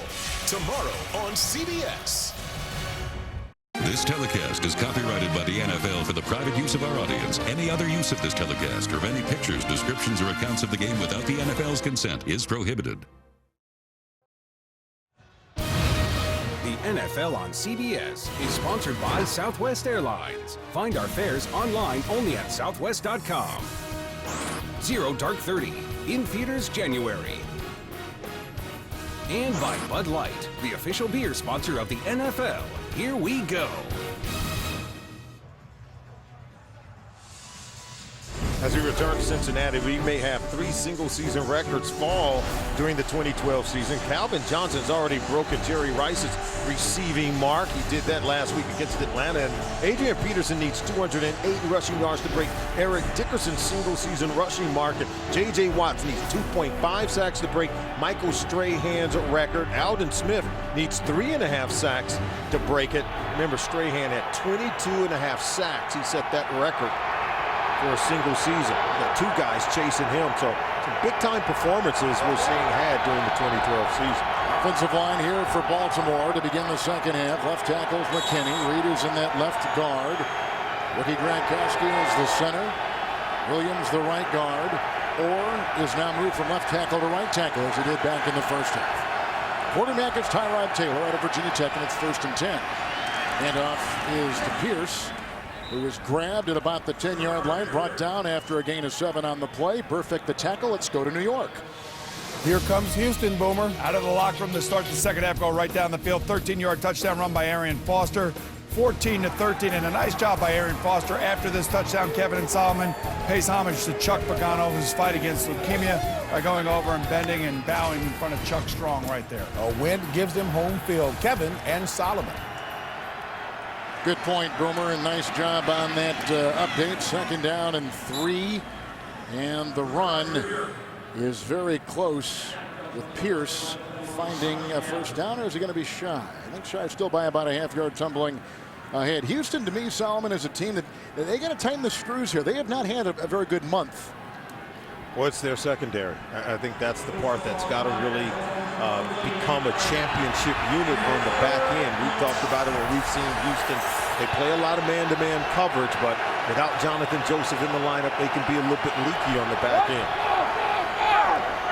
Quarterback Tyrod Taylor with the 3rd and 1. He'll take it himself and easily carve out the 1st down. He's up near the 15, picks up 2, and that will move the chains for the Baltimore Ravens, who come in with a record of 10-5. Cincinnati at 9-6. John Harbaugh, one of 3 coaches to begin their first 5 years as a head coach by taking their teams to the postseason. He's not only gotten his team to the playoffs, he wins when he gets there.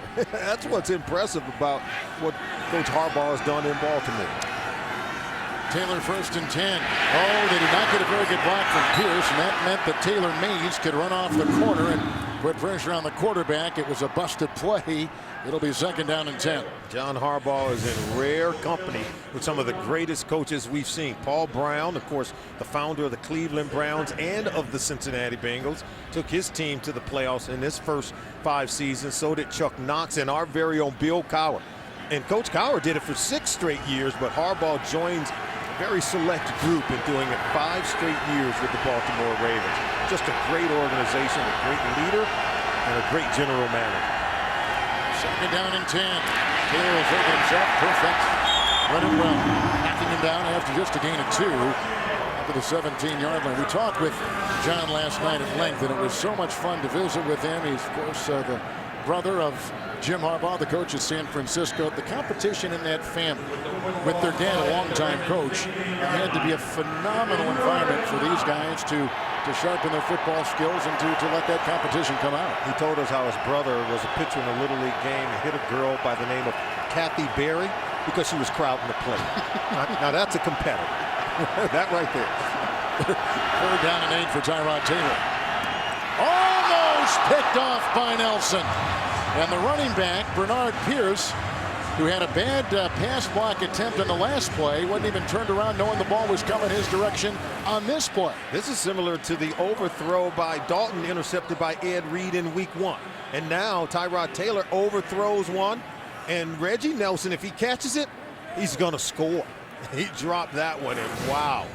He's going to hear about it, but it was a great instinctive play. Good read on the ball by Reggie Nelson. Nelson had a pickoff last week that helps up the game-winning field goal against Roethlisberger in Pittsburgh. And here is a ball that's out of bounds. It's inside the 50 at about the 46-yard line. It was a 37-yard punt.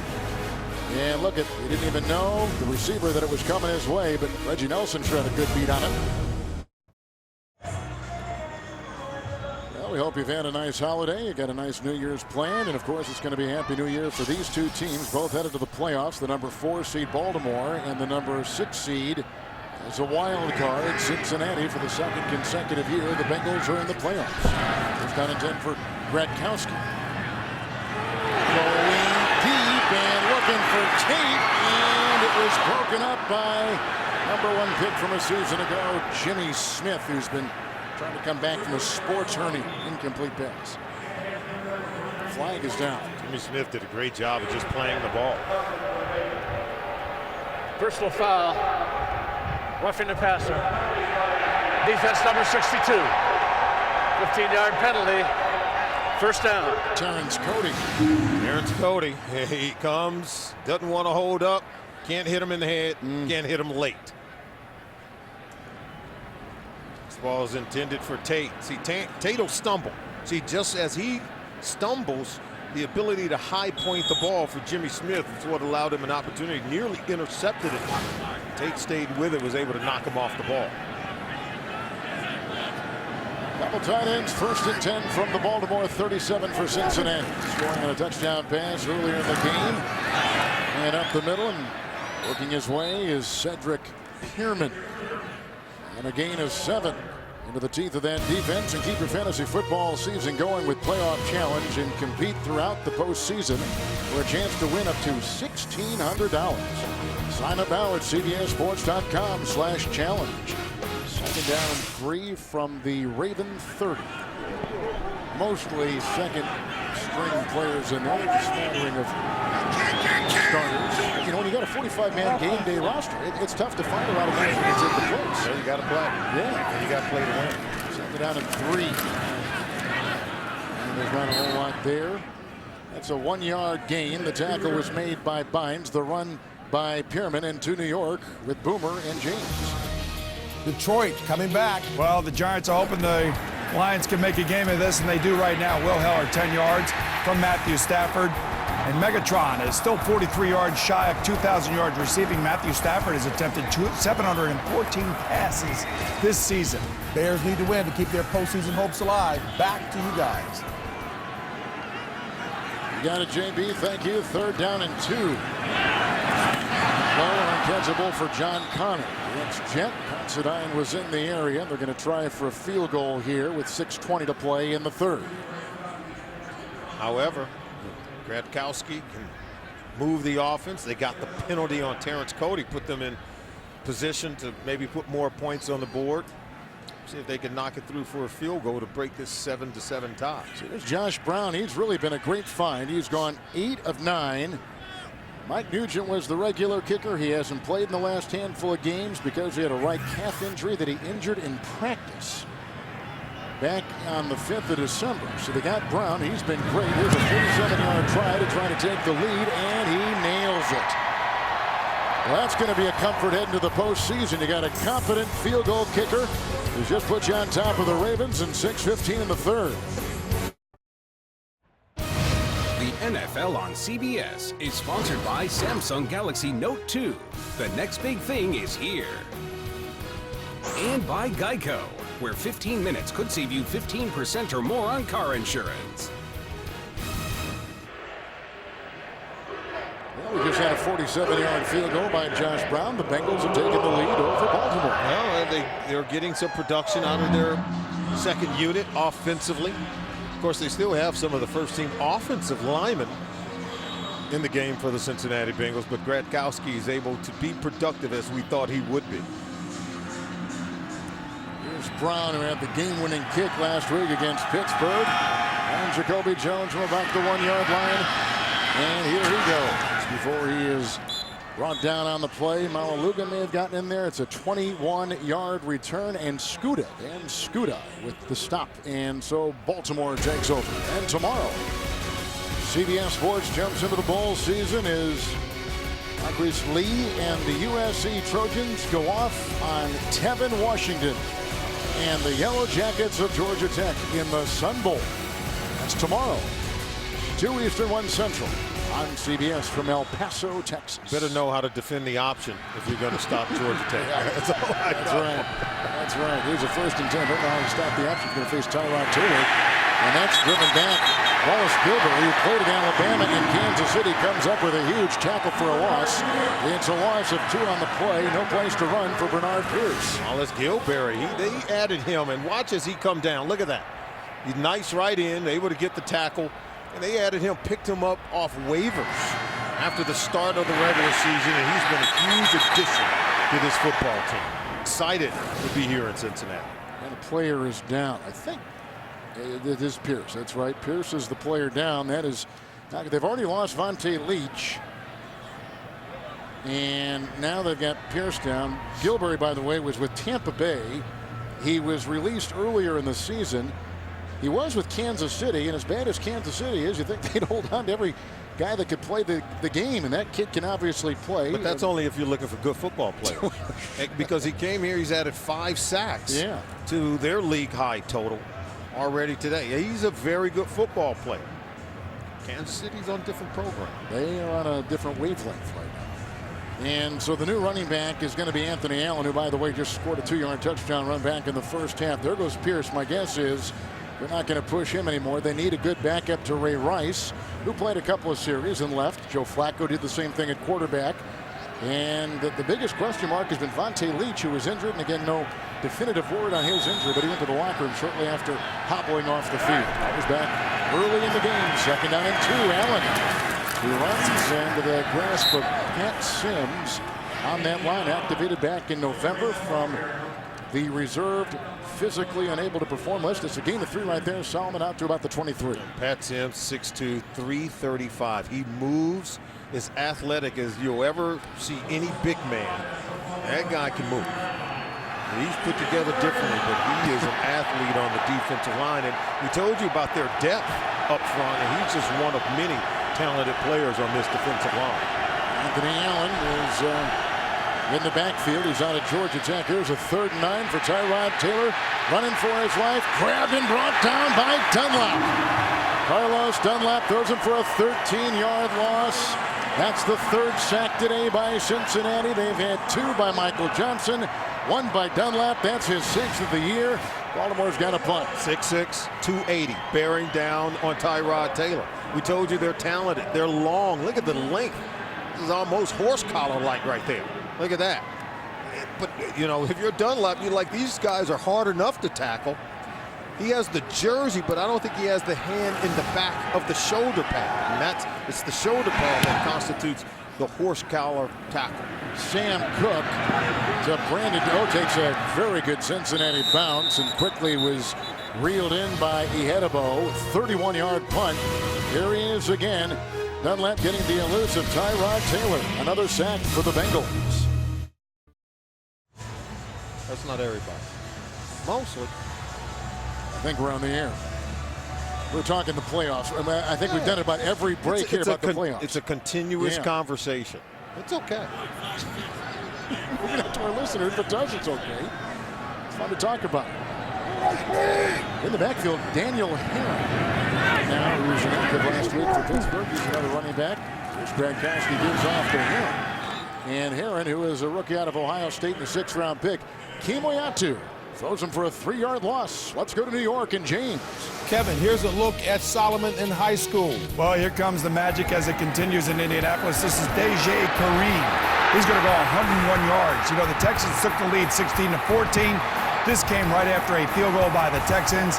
Remember, they are playing for the #1 seed in the AFC. They now take the lead. The Colts 21-14. Kevin and Solomon. And remember, the Texans have never won a game in Indianapolis. JB's giving me some highlights from high school, as if I could still run that. 2nd down, 13. Outside they go. Brandon Tate. He was tailed out of bounds by Jimmy Smith on a gain of 7 to the 35.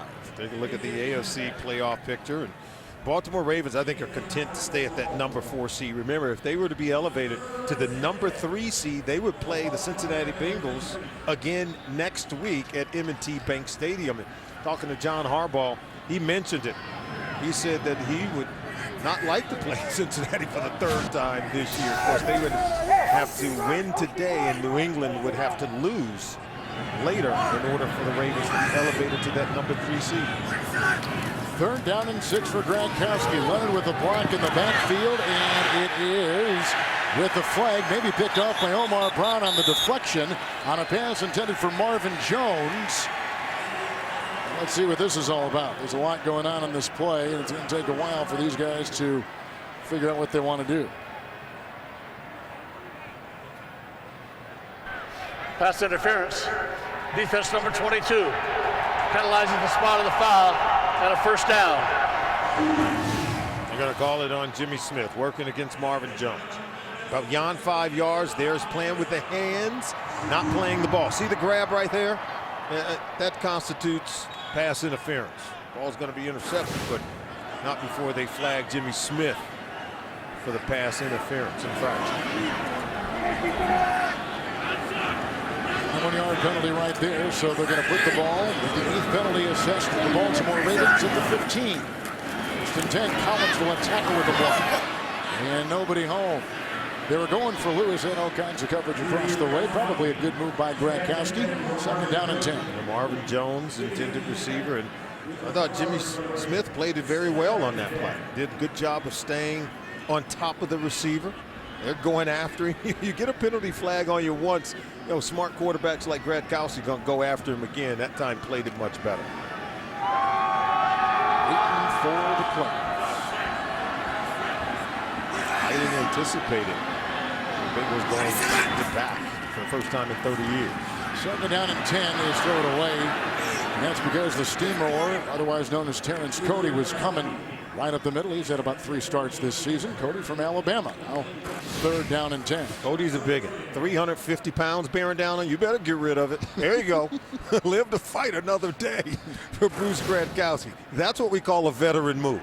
Don't take the hit. 3rd down and 10. The defense of Baltimore ranked a very uncharacteristic 20th. They've had so many top 10 finishes. It seems like they're just, you know, etched in that position every year. But the hidden gem, I think, with this defense, they're only giving up 21 points a game. That's 12th in the National Football League. Any statistic that you want to look at defensively is you don't let the other team score, you usually win ball games. And there you take a look at where they've ranked and where they are right now, and that's rush defense, 17th against the pass, 24th against the run, and number 20 overall in the NFL. And overall, over the last 10 years, the Baltimore Ravens have finished in the top 10 defensively for 10 straight years. And guys like those two who will find themselves in Canton in the Pro Football Hall of Fame, Ray Lewis, Ed Reed, I don't know that I've seen anyone play their positions better than Ray Lewis at the middle linebacker position. And I believe Ed Reed by far is the most phenomenal, dynamic, playmaking safety in the history of the NFL. Big statement. Reed is an unrestricted free agent at season's end. 3rd and 10.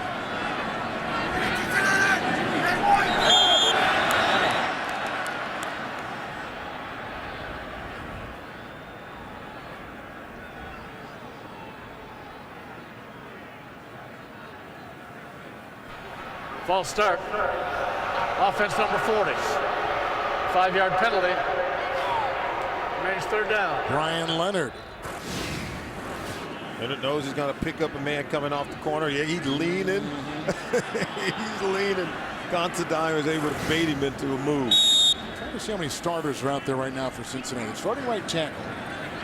Smith is out there. And Marvin Jones is out there as a receiver. Bowling is the starting left guard. He's on the field. The rookie Zeitler is out there, the right guard. He's a starter. Center now is Trevor Robinson. Cook is the usual starter. He's now off the field. 3rd and 15. Took his time, he reset, and he hits Andrew Hawkins across the middle. Hawkins sees a lot of time on the field. Shockey Brown, a Texas 5th-round pick, makes the stop after a gain of 7. He's to the 14. Robinson, the center, he's been like a starter for most of the season while Cook has been out. And I think when you keep your starting offensive lineman in, you can be productive offensively. You take a look at Hawkins, got off to a well of a start during the season. He's a playmaker, playing that slot wide receiver in this offense, getting them in position to kick a field goal. Here's Josh Brown once again trying a 32-yarder at a 47-yarder moments ago. Wind, as you can see with those flags there at the top of the uprights, negligible. And he knocks that one through. The lead of the Bengals is extended, and really the big play on that drive was the 21-yard penalty on Jimmy Smith of the Baltimore Ravens. They got help from the opposing team. Now Wednesday in prime time, James Brown, along with Chris Collinsworth and Phil Simms, showcase America's favorite game with their own unique style.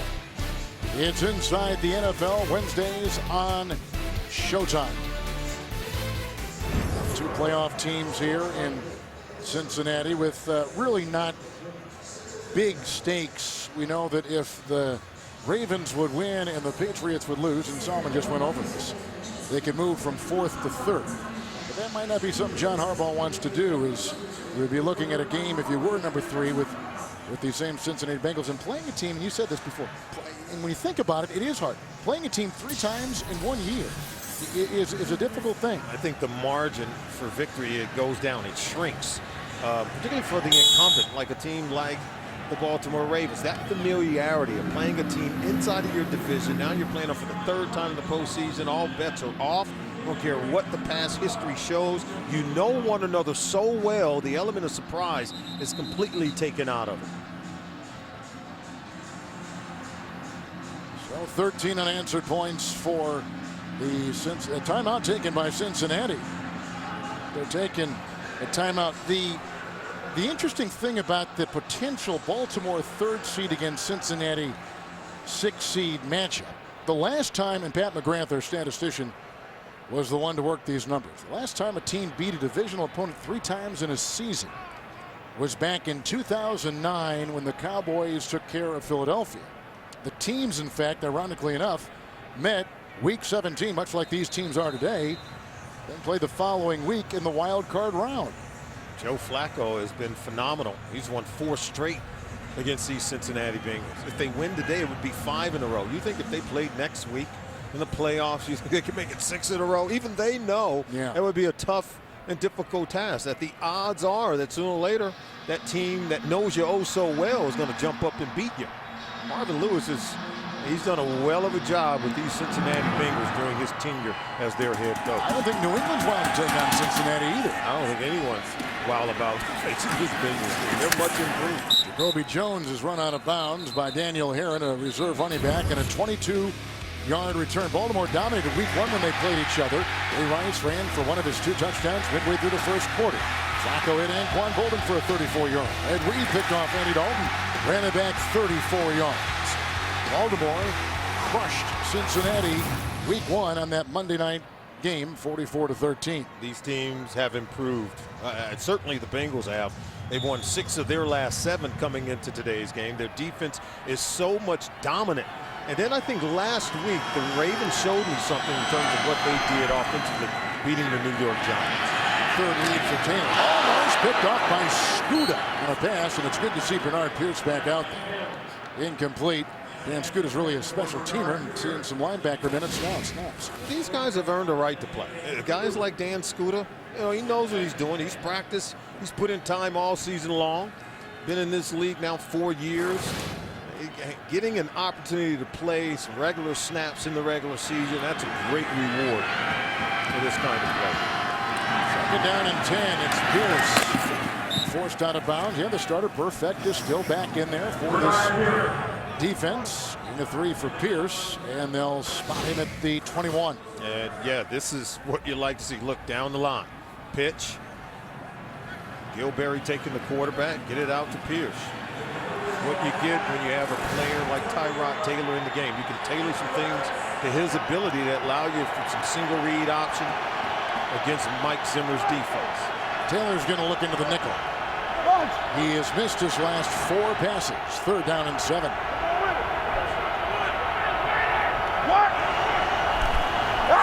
Right out of time. Kowski, the rookie. Taylor, he got some good time, and he's throwing to Jacoby Jones, and the veteran Clemens is going to pick up some yellow. Flag thrown on Clemens on the far side. Clemens tied up with Jacoby Jones. The flag came out late, but you know the official was on top of it. Pass interference. Defense number 32. Penalized at the spot of the foul. 22. And a first down. Yeah, he did mean 22. Watch Nate Clemens, top of your screen. Beyond 5 yards. See the hands right there? And then another sort of a hip check and turn. Almost like playing basketball on defense. Keep the guy from going by you. Put your hand on their hip. We call it a hip check in basketball. It's enough to control the receiver. 47-yard line. First down and 10 yards to go here for Tyrod Taylor on the 25-yard penalty. Reed tripped up with the drive from newly signed Chris Lewis Harris. He was just signed off the practice squad. He played a game earlier in the season against Jacksonville. Played some special teams. Back on the practice squad. Signed up for this final regular season weekend game. Really made the tackle there to prevent the long catch and run, but nonetheless able to get him on the ground. Hey, push 55! Here's on second down and a long one. Scuda from behind. Brings him down, but not before he gets the first down to the 39-yard line and a gain of 6. Right now, this Baltimore Ravens offense, they're moving the ball. They're still trying to win it. They can put touchdown on the board here and take the lead in this ball game. 4 plays on the drive for 42 yards. Good mix of run and pass. Rushing game today for Baltimore. First down and 10. Pierce had to get by Sims, hit by Scuda. And then waylaid on the play by Dunlap, who has a sack earlier in the game. It's a loss of 2 back to the 41-yard line. Yeah, Pat Sims, we told you, the big body. See how quick he explodes off the line of scrimmage. I think many of these guys, they've taken to what Geno Atkins has brought to this football team. So take a look at Coach Harbaugh wanting this offense to continue. But these Bengals defensive linemen, they continue to make one play after another. Second down and 12. A little trip up right there. Sims was right there, and he got Anthony Allen. Gain of about a yard to the 40-yard line. We're going to go to the 4th. Watching CBS, the home of Super Bowl 47.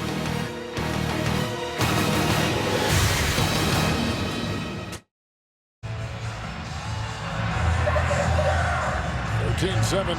Cincinnati by a couple field goals on top of Baltimore. If the Penguin were broadcasting this game, it'd go, you do that very well. Very well. 3rd and 11. Start the 4th quarter. Tyrod Taylor at the Cincinnati 40-yard line. That's for a first down. Ed Dixon. He's down to the 35. He picks up 15 on 3rd and 11. Move the chains for Baltimore. And now we see the accuracy that Tyrod Taylor has throwing the football. This is what they talked about. He brings a lot of talent to the table. I mean, this kid, he can do it all. He can run, he can throw it. He's managing the game very well. He's not turned it over. He's done a really good job. Dixon got a pass earlier in the game for 11. 1st and 10.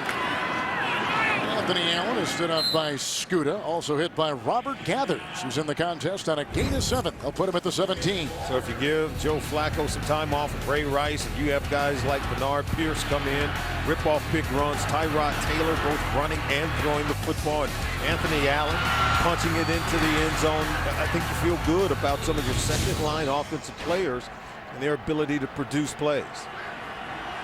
Just seeing Gathers make that stop. He's a starter on that line. Second down, 3, 9th play of the drive.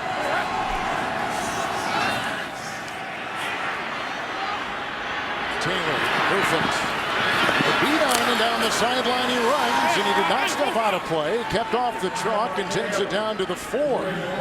That was a good-looking run of 15 for Taylor. First and goal, Baltimore. The in man on the line of scrimmage. You come up here, you can't allow the ball to bounce and get outside because there's no one else out there. So stop it right there. You got to be able to get right here. This is the guy that's got to make that play. And once you get outside, watch Perfect now.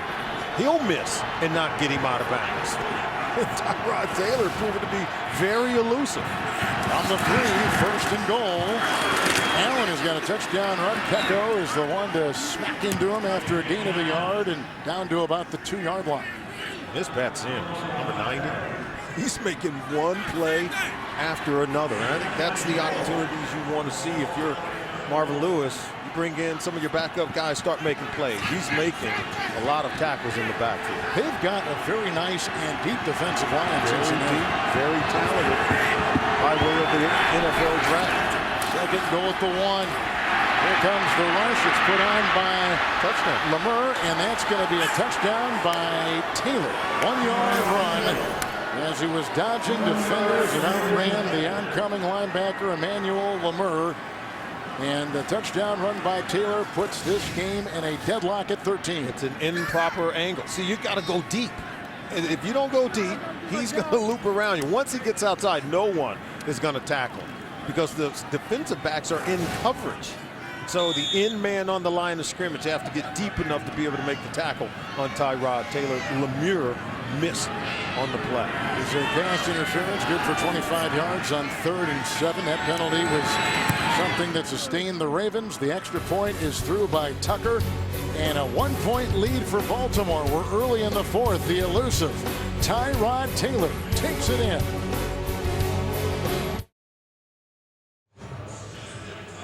Do you think Bill Belichick is keeping track of this game? If Baltimore would go on to win this game, and New England's got Miami, and we know that New England would prefer not to play Cincinnati. Do we know that?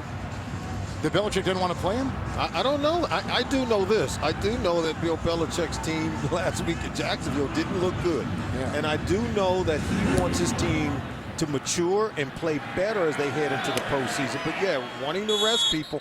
I'm not so sure who Bill Belichick wants to play in that first game in the playoffs. Let's go to New York and James.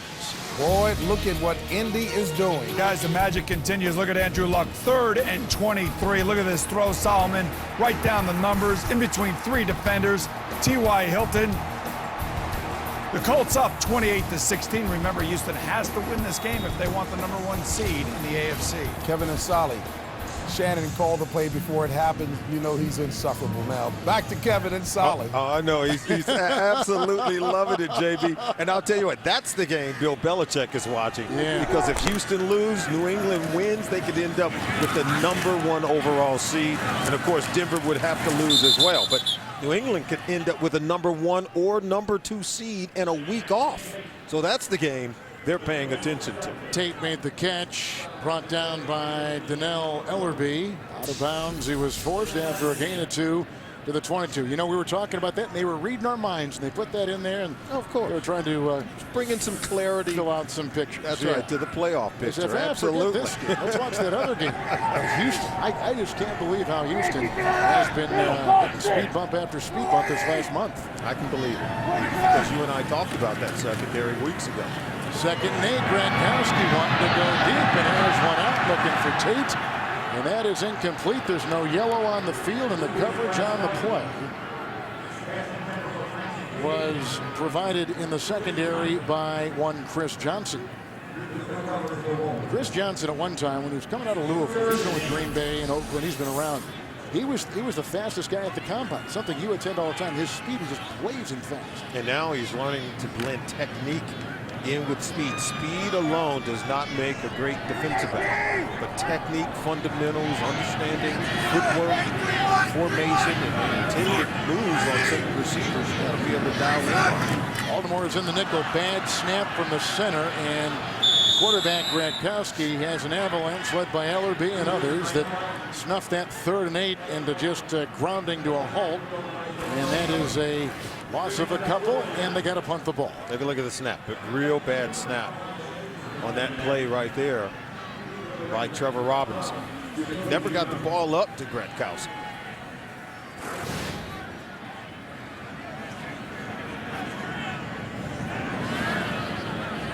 Huber to punt. And Jacoby Jones is back at about the 4.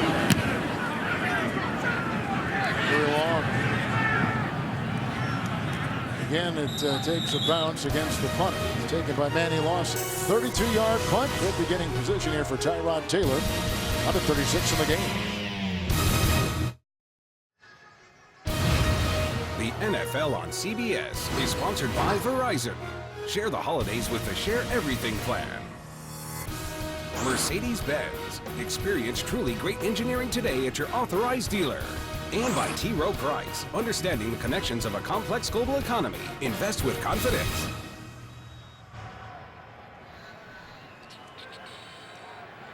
So the defense versus a punt, and good beginning field position here for Tyrod Taylor, who had a 1-yard touchdown run last time he had it. 1st down and 10. Here comes Pierce trying to cut the corner. Got away from Lamour. Knocked out of bounds on the play, or at least forced on the play by Lewis Harris. It is a gain of 4 as we stand right now at about the 45. At the flag. Holding. Offense number 66. 10-yard penalty. Repeat 1st down. That's the rookie center, Gino Gronkowski. You know, no one can say that the Baltimore Ravens aren't coming out and competing. Yeah, they have their backup quarterback, Tyrod Taylor. They've got Bernard Pierce and Anthony Allen in, Ray Rice out. So many starters defensively are out, but they're still competing and playing well in the game. 9th penalty against Baltimore. Here's a run by Pierce, who picks up 4, and he was brought down on the play by Maualuga at about the 45, and Michael Orr is now still in the game. He's gone from left tackle to right tackle. They've got a couple of starters still on that line right now. Reed is at the guard still. I think they've done a really good job of understanding who to give some rest to and still keeping guys in there so they can go out and compete to try to win a ball game within the AFC North Division. Orr came in as a right tackle. He played left tackle at Ole Miss. 2nd down, 16, Taylor. Being chased in the play by Gilbert. He's got Reed downfield. He's grabbed by Taylor Mays and thrown out of bounds. And to the 31-yard line on a 23-yard pickup and a 1st down for Baltimore. Tyrod Taylor looks really good. Look at this read option. Reverse to the backside. Now watch how he just comfortably flicks that one in for the completion.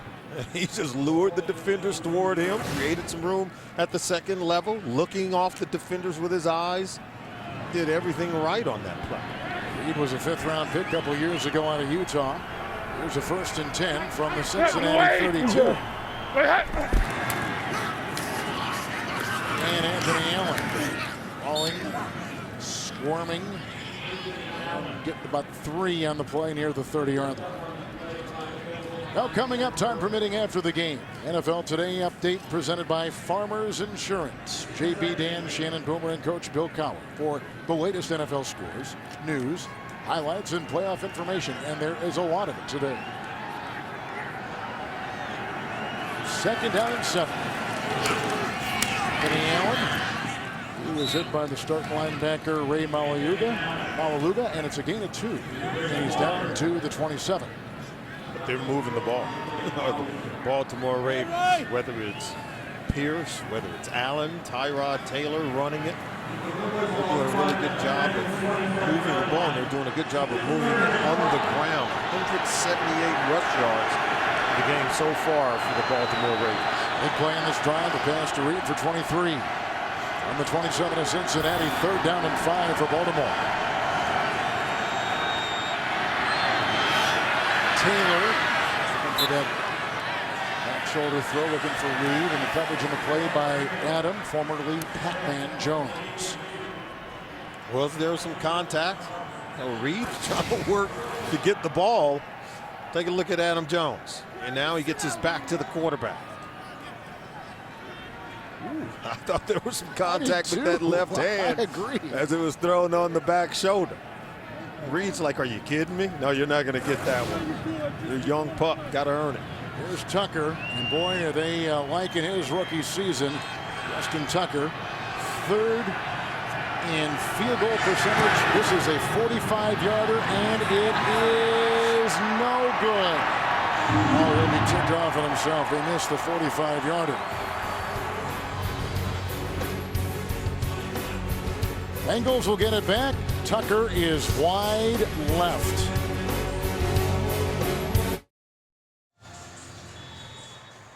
See Justin Tucker there in the background. I don't know if he, volunteered to sit there or if the two Rays said, hey, kid, come over and sit by us. We'll talk about that missed kick. We need you to boot him when we get to the playoffs. Of course, he had 4 field goals last week against the Giants. That was only his 3rd miss. The rookie Justin Tucker in 32 field goal tries. He's been a sensation. Going deep for Tate as they beat Shockey Brown. And a gain of 44. Well-placed pass by Gradkowski to the 21. How about this? Right side of your screen, Tate's going to blow by Brown.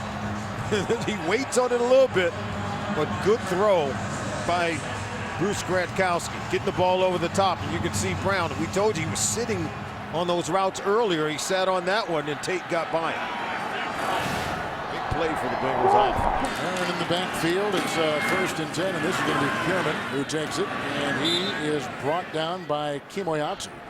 It is a gain of a yard to the 20-yard line for the Bengals, who are trailing here by 1, and the clock is hitting 8 minutes and ticking here in the 4th. Bengals offense have shown the willingness to take shots deep in the passing game. They went deep maybe over half a dozen times last week against Pittsburgh. Didn't hit on a lot of them, but you can see here the throw by Gradkowski to Tate, willing to take a shot. It's 2nd down and 9 for the Baltimore 20 for the Bengals. Hey, boys, 3 hands again.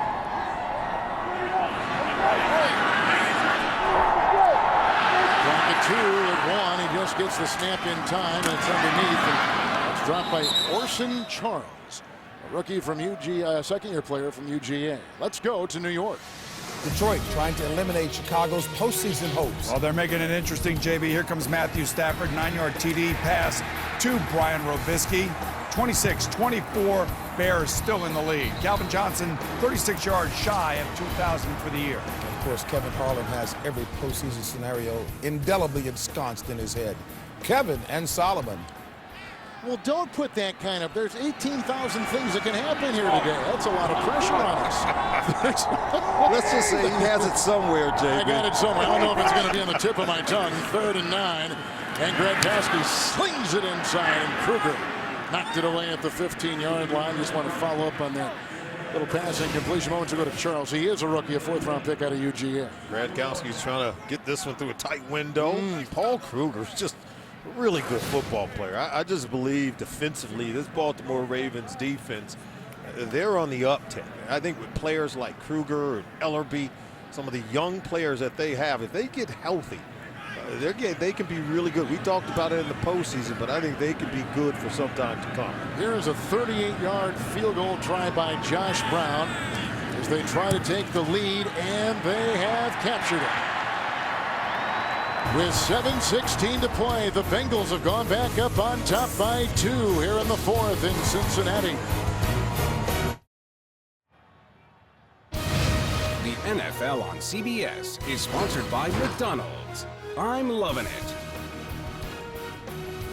And by USAA, proudly serving the financial needs of the military, veterans, and their families.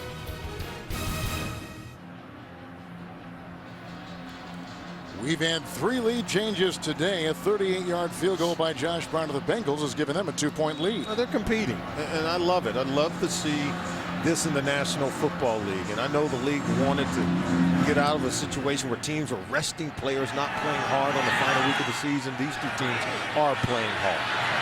And Jacoby Jones will take it deep in the end zone and take it out, and Pac-Man Jones will get him. Vincent Ray makes the stop as well. 28-yard return. Houston can finish anywhere today, Solomon, from 1 to 3 in that playoff picture in the AFC. And losing right now on the road in Indianapolis, they can clinch the #1 seed if they were to win in Indy. Denver can win the #1 seed if they win their game later today against Kansas City, and then if Houston loses. So Denver's watching that game in Indianapolis between the Colts and the Texans. And how about the Patriots? They could claim the #1 seed if both Houston and Denver were to lose today and they were to go on to win their game later today against Miami. I mean, isn't it an incredible story that Peyton Manning could be the #1 seed with the new team in his first year back from those 4 neck procedures? Come back from partial paralysis just to play. I think it's phenomenal to play this well and to be this good of a leader and a difference maker for the Denver Broncos. I think it goes beyond anyone's expectations. Taylor Mays is being helped off the field, and they will bring back in Reggie Nelson. So he now, who has been getting cold on the sideline, Nelson is back out there at one of the safeties, and of course they're taking the place of Crocker, who's gone to the locker room and is injured and out for the rest of the day. First down and 10. This goes to Bernard Pierce, and Gathers was there. They also had Gilbury there and Jeremy Miles on a gain of 1 yard. Coming up next, the run-up to the playoffs winds up. Reggie Bush and the Dolphins rumble with Tom Brady and the Patriots. Or the Chiefs challenge Peyton Manning and the Broncos, while the Raiders tangle with the Chargers. Check local listings. More people watch the NFL on CBS than any other network. Second down and 9. Fake by Tyrod Taylor. Look out for Gilbury, and he gets away. He's bought himself some time, and they're going to get a couple yards out of it before Ray Malaluga runs him out of bounds. On a gain of 2, Malaluga's lost a little bit of weight. He's much more mobile now at that linebacker position. What is Gilbury? I wonder what he had to say to Tyrod Taylor, because he had him dead to rights in the backfield, and Taylor's an escape artist. He's Houdini. He's able to get out of the toughest and tightest situations with these defensive linemen bearing down his neck. We already told you, these defensive linemen for the Bengals, they're very athletic, and he's making them whiff in the backfield. 5 defensive backs, 3rd and 7 for Taylor. Watt intercepted with the ball. Dunlap, touchdown, Bengals.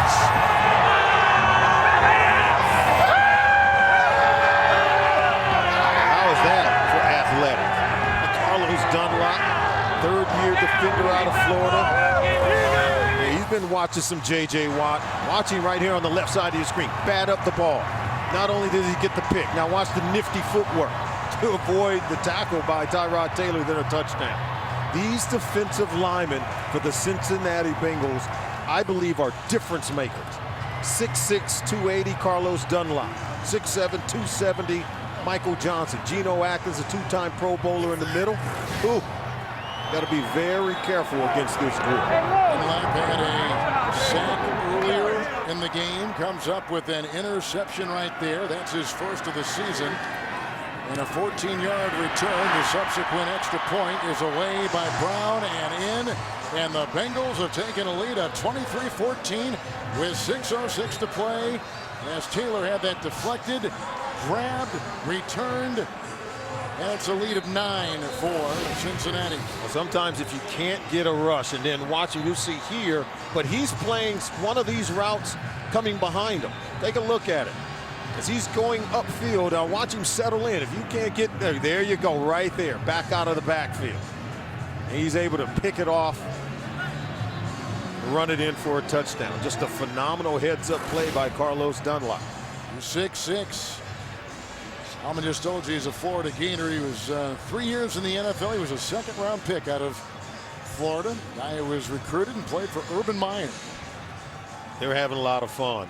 Look, Jonathan Hayes. Oh yeah, these guys are just, they're so good. And to see them blossom so early in their careers, when we went and met with them this week, Kevin, we talked to them about how big was that win last week in Pittsburgh. And I think Michael Johnson put it best. He said the impact of that win is going to be felt even more as we get into the postseason and even into the offseason, and how we can build on that win as an organization to get the big-time win, to be such a young group of players. I think it's phenomenal for their growth. About 8 yards deep from Jacoby Jones, and bring it out. The block from Allen and brought brought down from behind as he was maneuvering his way upfield by Cedric Pierman. It was a 30-yard return. And he'll be at the 23-yard line. Here comes a very elated Carlos Dunlap back out on the field. Dunlap has had some wonderful games. He had a 2-sack performance at San Diego when he was named the AFC Defensive Player of the Week for that game in early December against the Chargers. I thought he was huge in the win against the Washington Redskins. The job he did on RG3, I think it's one for the record books. It's one that other defenses ought to study. So 23-yard line for Tyrod Taylor. First down and 10. And with the ball is Pierce. Zagging his way up the middle and brought down on the play. Looked like Miles got a hand on him. Also there, Lamour. It's a gain of 5. And they'll put him at the 28. This defense went toe for toe with the Pittsburgh Steelers last week. Remember, they scored a touchdown in a game where they only had 13 total points. And they were able to hold Ben Roethlisberger to 10 points on the day. They sacked Big Ben 4 times, intercepted him twice to be able to set up the game-winning field goal. And they're playing really well here today again.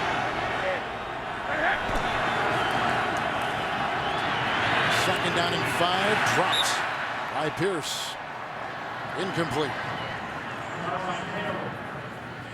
Mike Zimmer, he's got his signature on his entire defense. And they pressure the quarterback.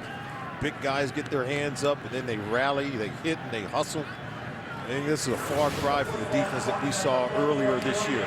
Remember, Zimmer's group finished in the top 10 defensively last year, and they expect to get off to a much better start than they did in 2012. But I think it's where you finish that counts. And boy, if they finish in the top 10, they're looking to finish with a top 5 ranking. Into the nickel, 3rd and 5 for Taylor, going underneath. The receiver is there, gain of 4 to the 32-yard line. The hit and the tackle made by Burfict. And the reception was made by Deontay Thompson, who's a rookie out of Florida. That won't be enough. They got to punt the ball. Remember, we like I mentioned before, back in the first half, this defense early in the season, first month or so, was like 30th in the NFL. And Mike Zimmer had told his defensive players, don't worry about rankings until we get to the middle of the season, if that is what you want to look at. But right now, we're a work in progress as we try to iron out some things. And he was very prophetic. He was right. They've been terrific. This team got off to a 3-5 start and have lost 4 straight games during the first 8 weeks of the season. A fake. Cook wanted to put some out. He's got the first down as he runs, and Miles chases him out of bounds. He gets the first down. Sam Cook. Wow. He wanted to throw it, Kevin. He had intended to throw it. This is an ad-lib by Cook. Look. Watch how the guys release down the field. See, he wanted to throw it. They're pass blocking up front, and now he tucks it. Says, I better make it if I'm not going to throw it. Great ad-lib play by Cook when he saw his intended receiver was covered on the play. And gives playoff opponents, former special teams coach with Philadelphia, enjoying this one.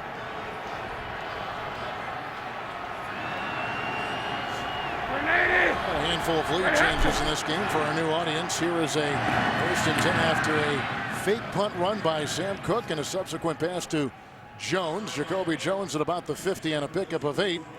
And a good gain right there. Tyrod Taylor taking the place of Joe Flacco. One of the many moves that Baltimore Solomon has made today, resting the majority of their starters. Yeah, Tyrod Taylor has played well, other than the fact that he was intercepted on the previous possession by Carlos Dunlap, who tipped the ball at the line of scrimmage and raked it in and ran it in for a touchdown. Now here's Taylor playing at Virginia Tech.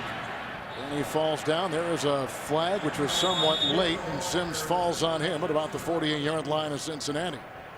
Moments ago, we had an interception, deflection, and a return of 14 yards by Cincinnati defensive lineman for a touchdown. Holding. Offense number 63. 10-yard penalty. Repeat, second down. And that's former Bengal, 8-year Bengal, Bobby Williams. Well, Kevin, we just got news that the Houston Texans lost 28-16 today to the Indianapolis Colts. Denver now moves into contention to get the #1 seed. With Houston losing, Denver now control their own destiny. They win at home later today against Kansas City. They will be the #1 seed in the AFC. Tyrod Taylor looks into the nickel, second down, and 12 bobbled and reeled in by Deontay Thompson. He gets the ball. It's a gain of 11, close to a first down to the 49 of the Bengals. That's a really good catch by Deontay Thompson. Ball was being contested and well defended. He stuck with it. Were able to haul it in the second time after he bobbled the initial attempt. Third down and 1.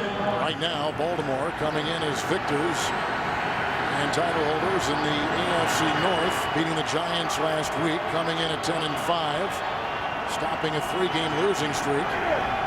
Right now, currently number 4 in the AFC playoff picture. There's a 3rd and 1. Taylor will run it. McKinney will block it. As will Thompson. He's got the first down. Sneaking out of bounds. He's got the clock. Clock is there. It goes. It stops at 3:01. It's a gain of 4. Baltimore has all 3 of their timeouts, and the Bengals are out of timeouts. And Kevin, to further update the playoff picture in the AFC, remember that it's huge. Houston losing today in Indianapolis. How about this? The New England Patriots, if they get a win later today against Miami, and if Denver can't hold on and win their game against Kansas City, then the Patriots could claim the #1 seed. So they need a loss by Denver later today against Kansas City now that Houston has fallen in Indianapolis. Tyrod Taylor regains his footing.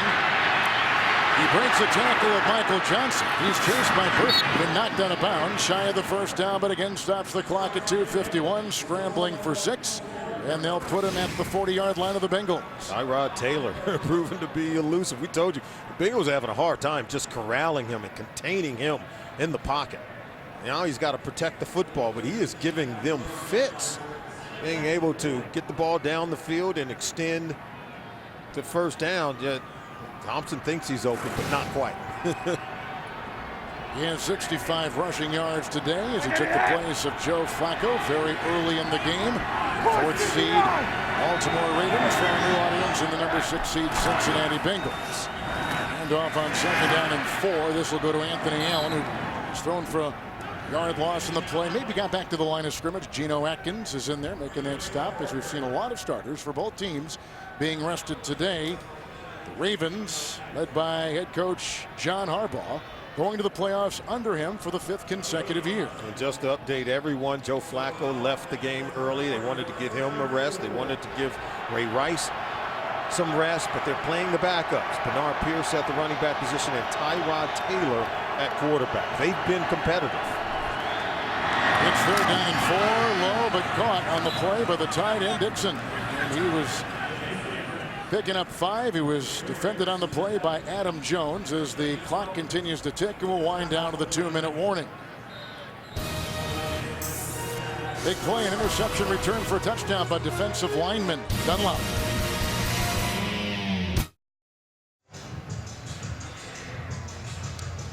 We're at the 2-minute warning. A look at Ray Rice. He played a couple series to begin the game, then was seated for his 4th-seeded Baltimore Raven team. They could move to number 3 with the win and a New England loss. Joe Flacco was terrific last week in their 33-14 win over the Giants. Taylor on 1st and 10, brought down by Gilbury. Comes through on the wing untouched, and the sack will drive them back to the 45. It's a loss of 10. Wallace Gilbury, Carlos Dunlop, Michael Johnson. They all know how to hunt the quarterback. And they're all led by their defensive tackle, Geno Atkins, who hasn't gotten a sack today. He came into today's game leading all interior linemen with 13 on the season. That is the 4th sack authored by the Bengals today. That's number 1 in the NFL. And here's a look at the NFC playoff picture. One of the big news items today, the Giants have been eliminated. That's right, because the Chicago Bears won today against the Detroit Lions by a score of 26-24. The Bears improved to 10-6. Of course, now they got to watch the Washington Redskins. If the Redskins were to lose tonight to Dallas, Chicago would get in. You'd think that the Bears might root for the Packers. Here's a 2nd down and 20, and that's caught by Dixon, the tight end, as he spins his way to about the 31.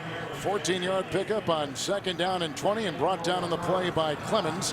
Baltimore's got a couple of timeouts. Cincinnati's out of timeouts. It's 3rd down and 6 now for Tyrod Taylor, who played for Frank Beamer at Virginia Tech, and going deep. He's got Jones, the former Texan, and he's out of bounds. Caught the ball, but caught it on the chalk. Incomplete on the pass by second-year quarterback Tyrod Taylor. Take a look at this play. You know, I got also stand corrected because the Bears, they need Minnesota to lose in order to get into the postseason. As the Ravens take a shot down the field, trying to beat Nate Clemens on the play. That was real close, but they didn't get it in. And for the Cincinnati Bengals, who are the number 6 seed in the AFC, they clinch the wild card. They're the number 6. They'll play the number 3, and that could be any one of Baltimore, New England, Houston, or Denver. Here is a field goal try of 49 yards by rookie Justin Tucker, who missed his last try from 45. This is 49 for Tucker, and a quick timeout is taken by Baltimore. So they have 1 remaining in our game clock at 1:26. John Harbaugh, the biggest news for him today from an injury standpoint, of course, that's what every coach, Salmon, dreads the last game of a season like this, where you're going to the postseason with not a great chance to maneuver, but now I guess things have changed a little bit. But they lost their starting Pro Bowl fullback, Vontae Leach, early in the game, limped off the field and walked directly to the locker room. Yeah, and he was able to walk, and so you're going to hope that he can be okay. But Coach Harbaugh came in saying that, hey, they wanted to play the game in a conservative way to ward against injuries, but also they want to win the ballgame. I think they played in a very competitive fashion while still trying to give guys some rest. So here's a Raven team that began 5-1, then went to 9-2, then lost 3 straight, then beat the Giants last week. Final game right here is a 49-yard try, and it is good by Justin Tucker, the rookie out of Texas, undrafted, beating out Billy Cundiff in training camp and pleasing his head coach, who now makes it a 23-17 deficit with 1:21 to play.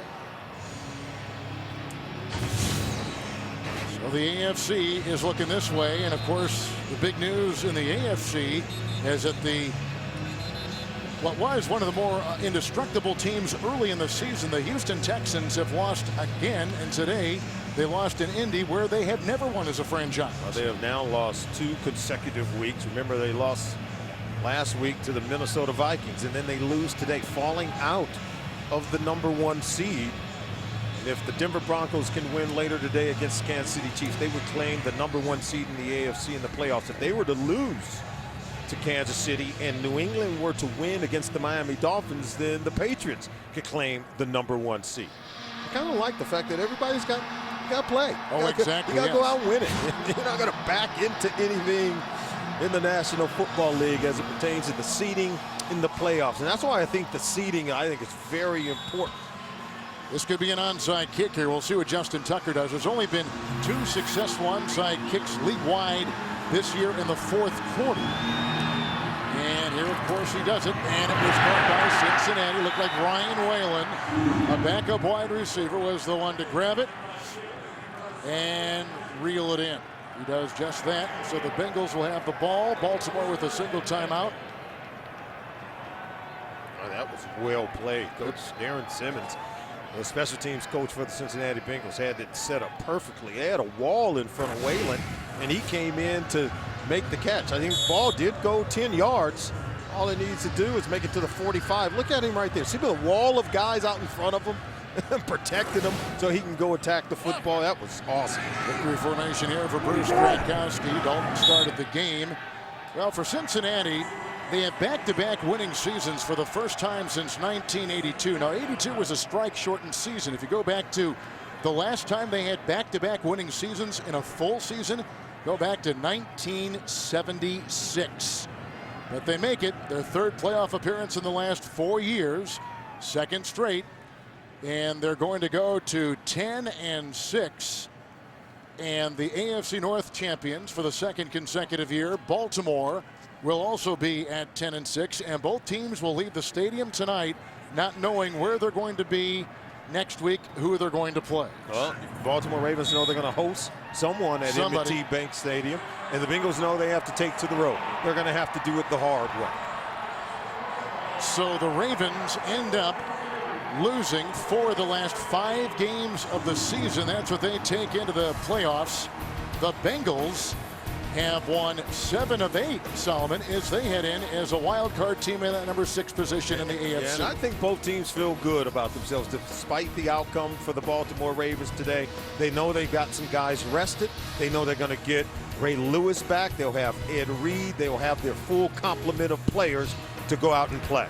All right, the Bengals win it. For Solomon Wilcott's Kevin Harlan, good night from Cincinnati. Coming up, the NFL Today, presented by Farmers, right after this.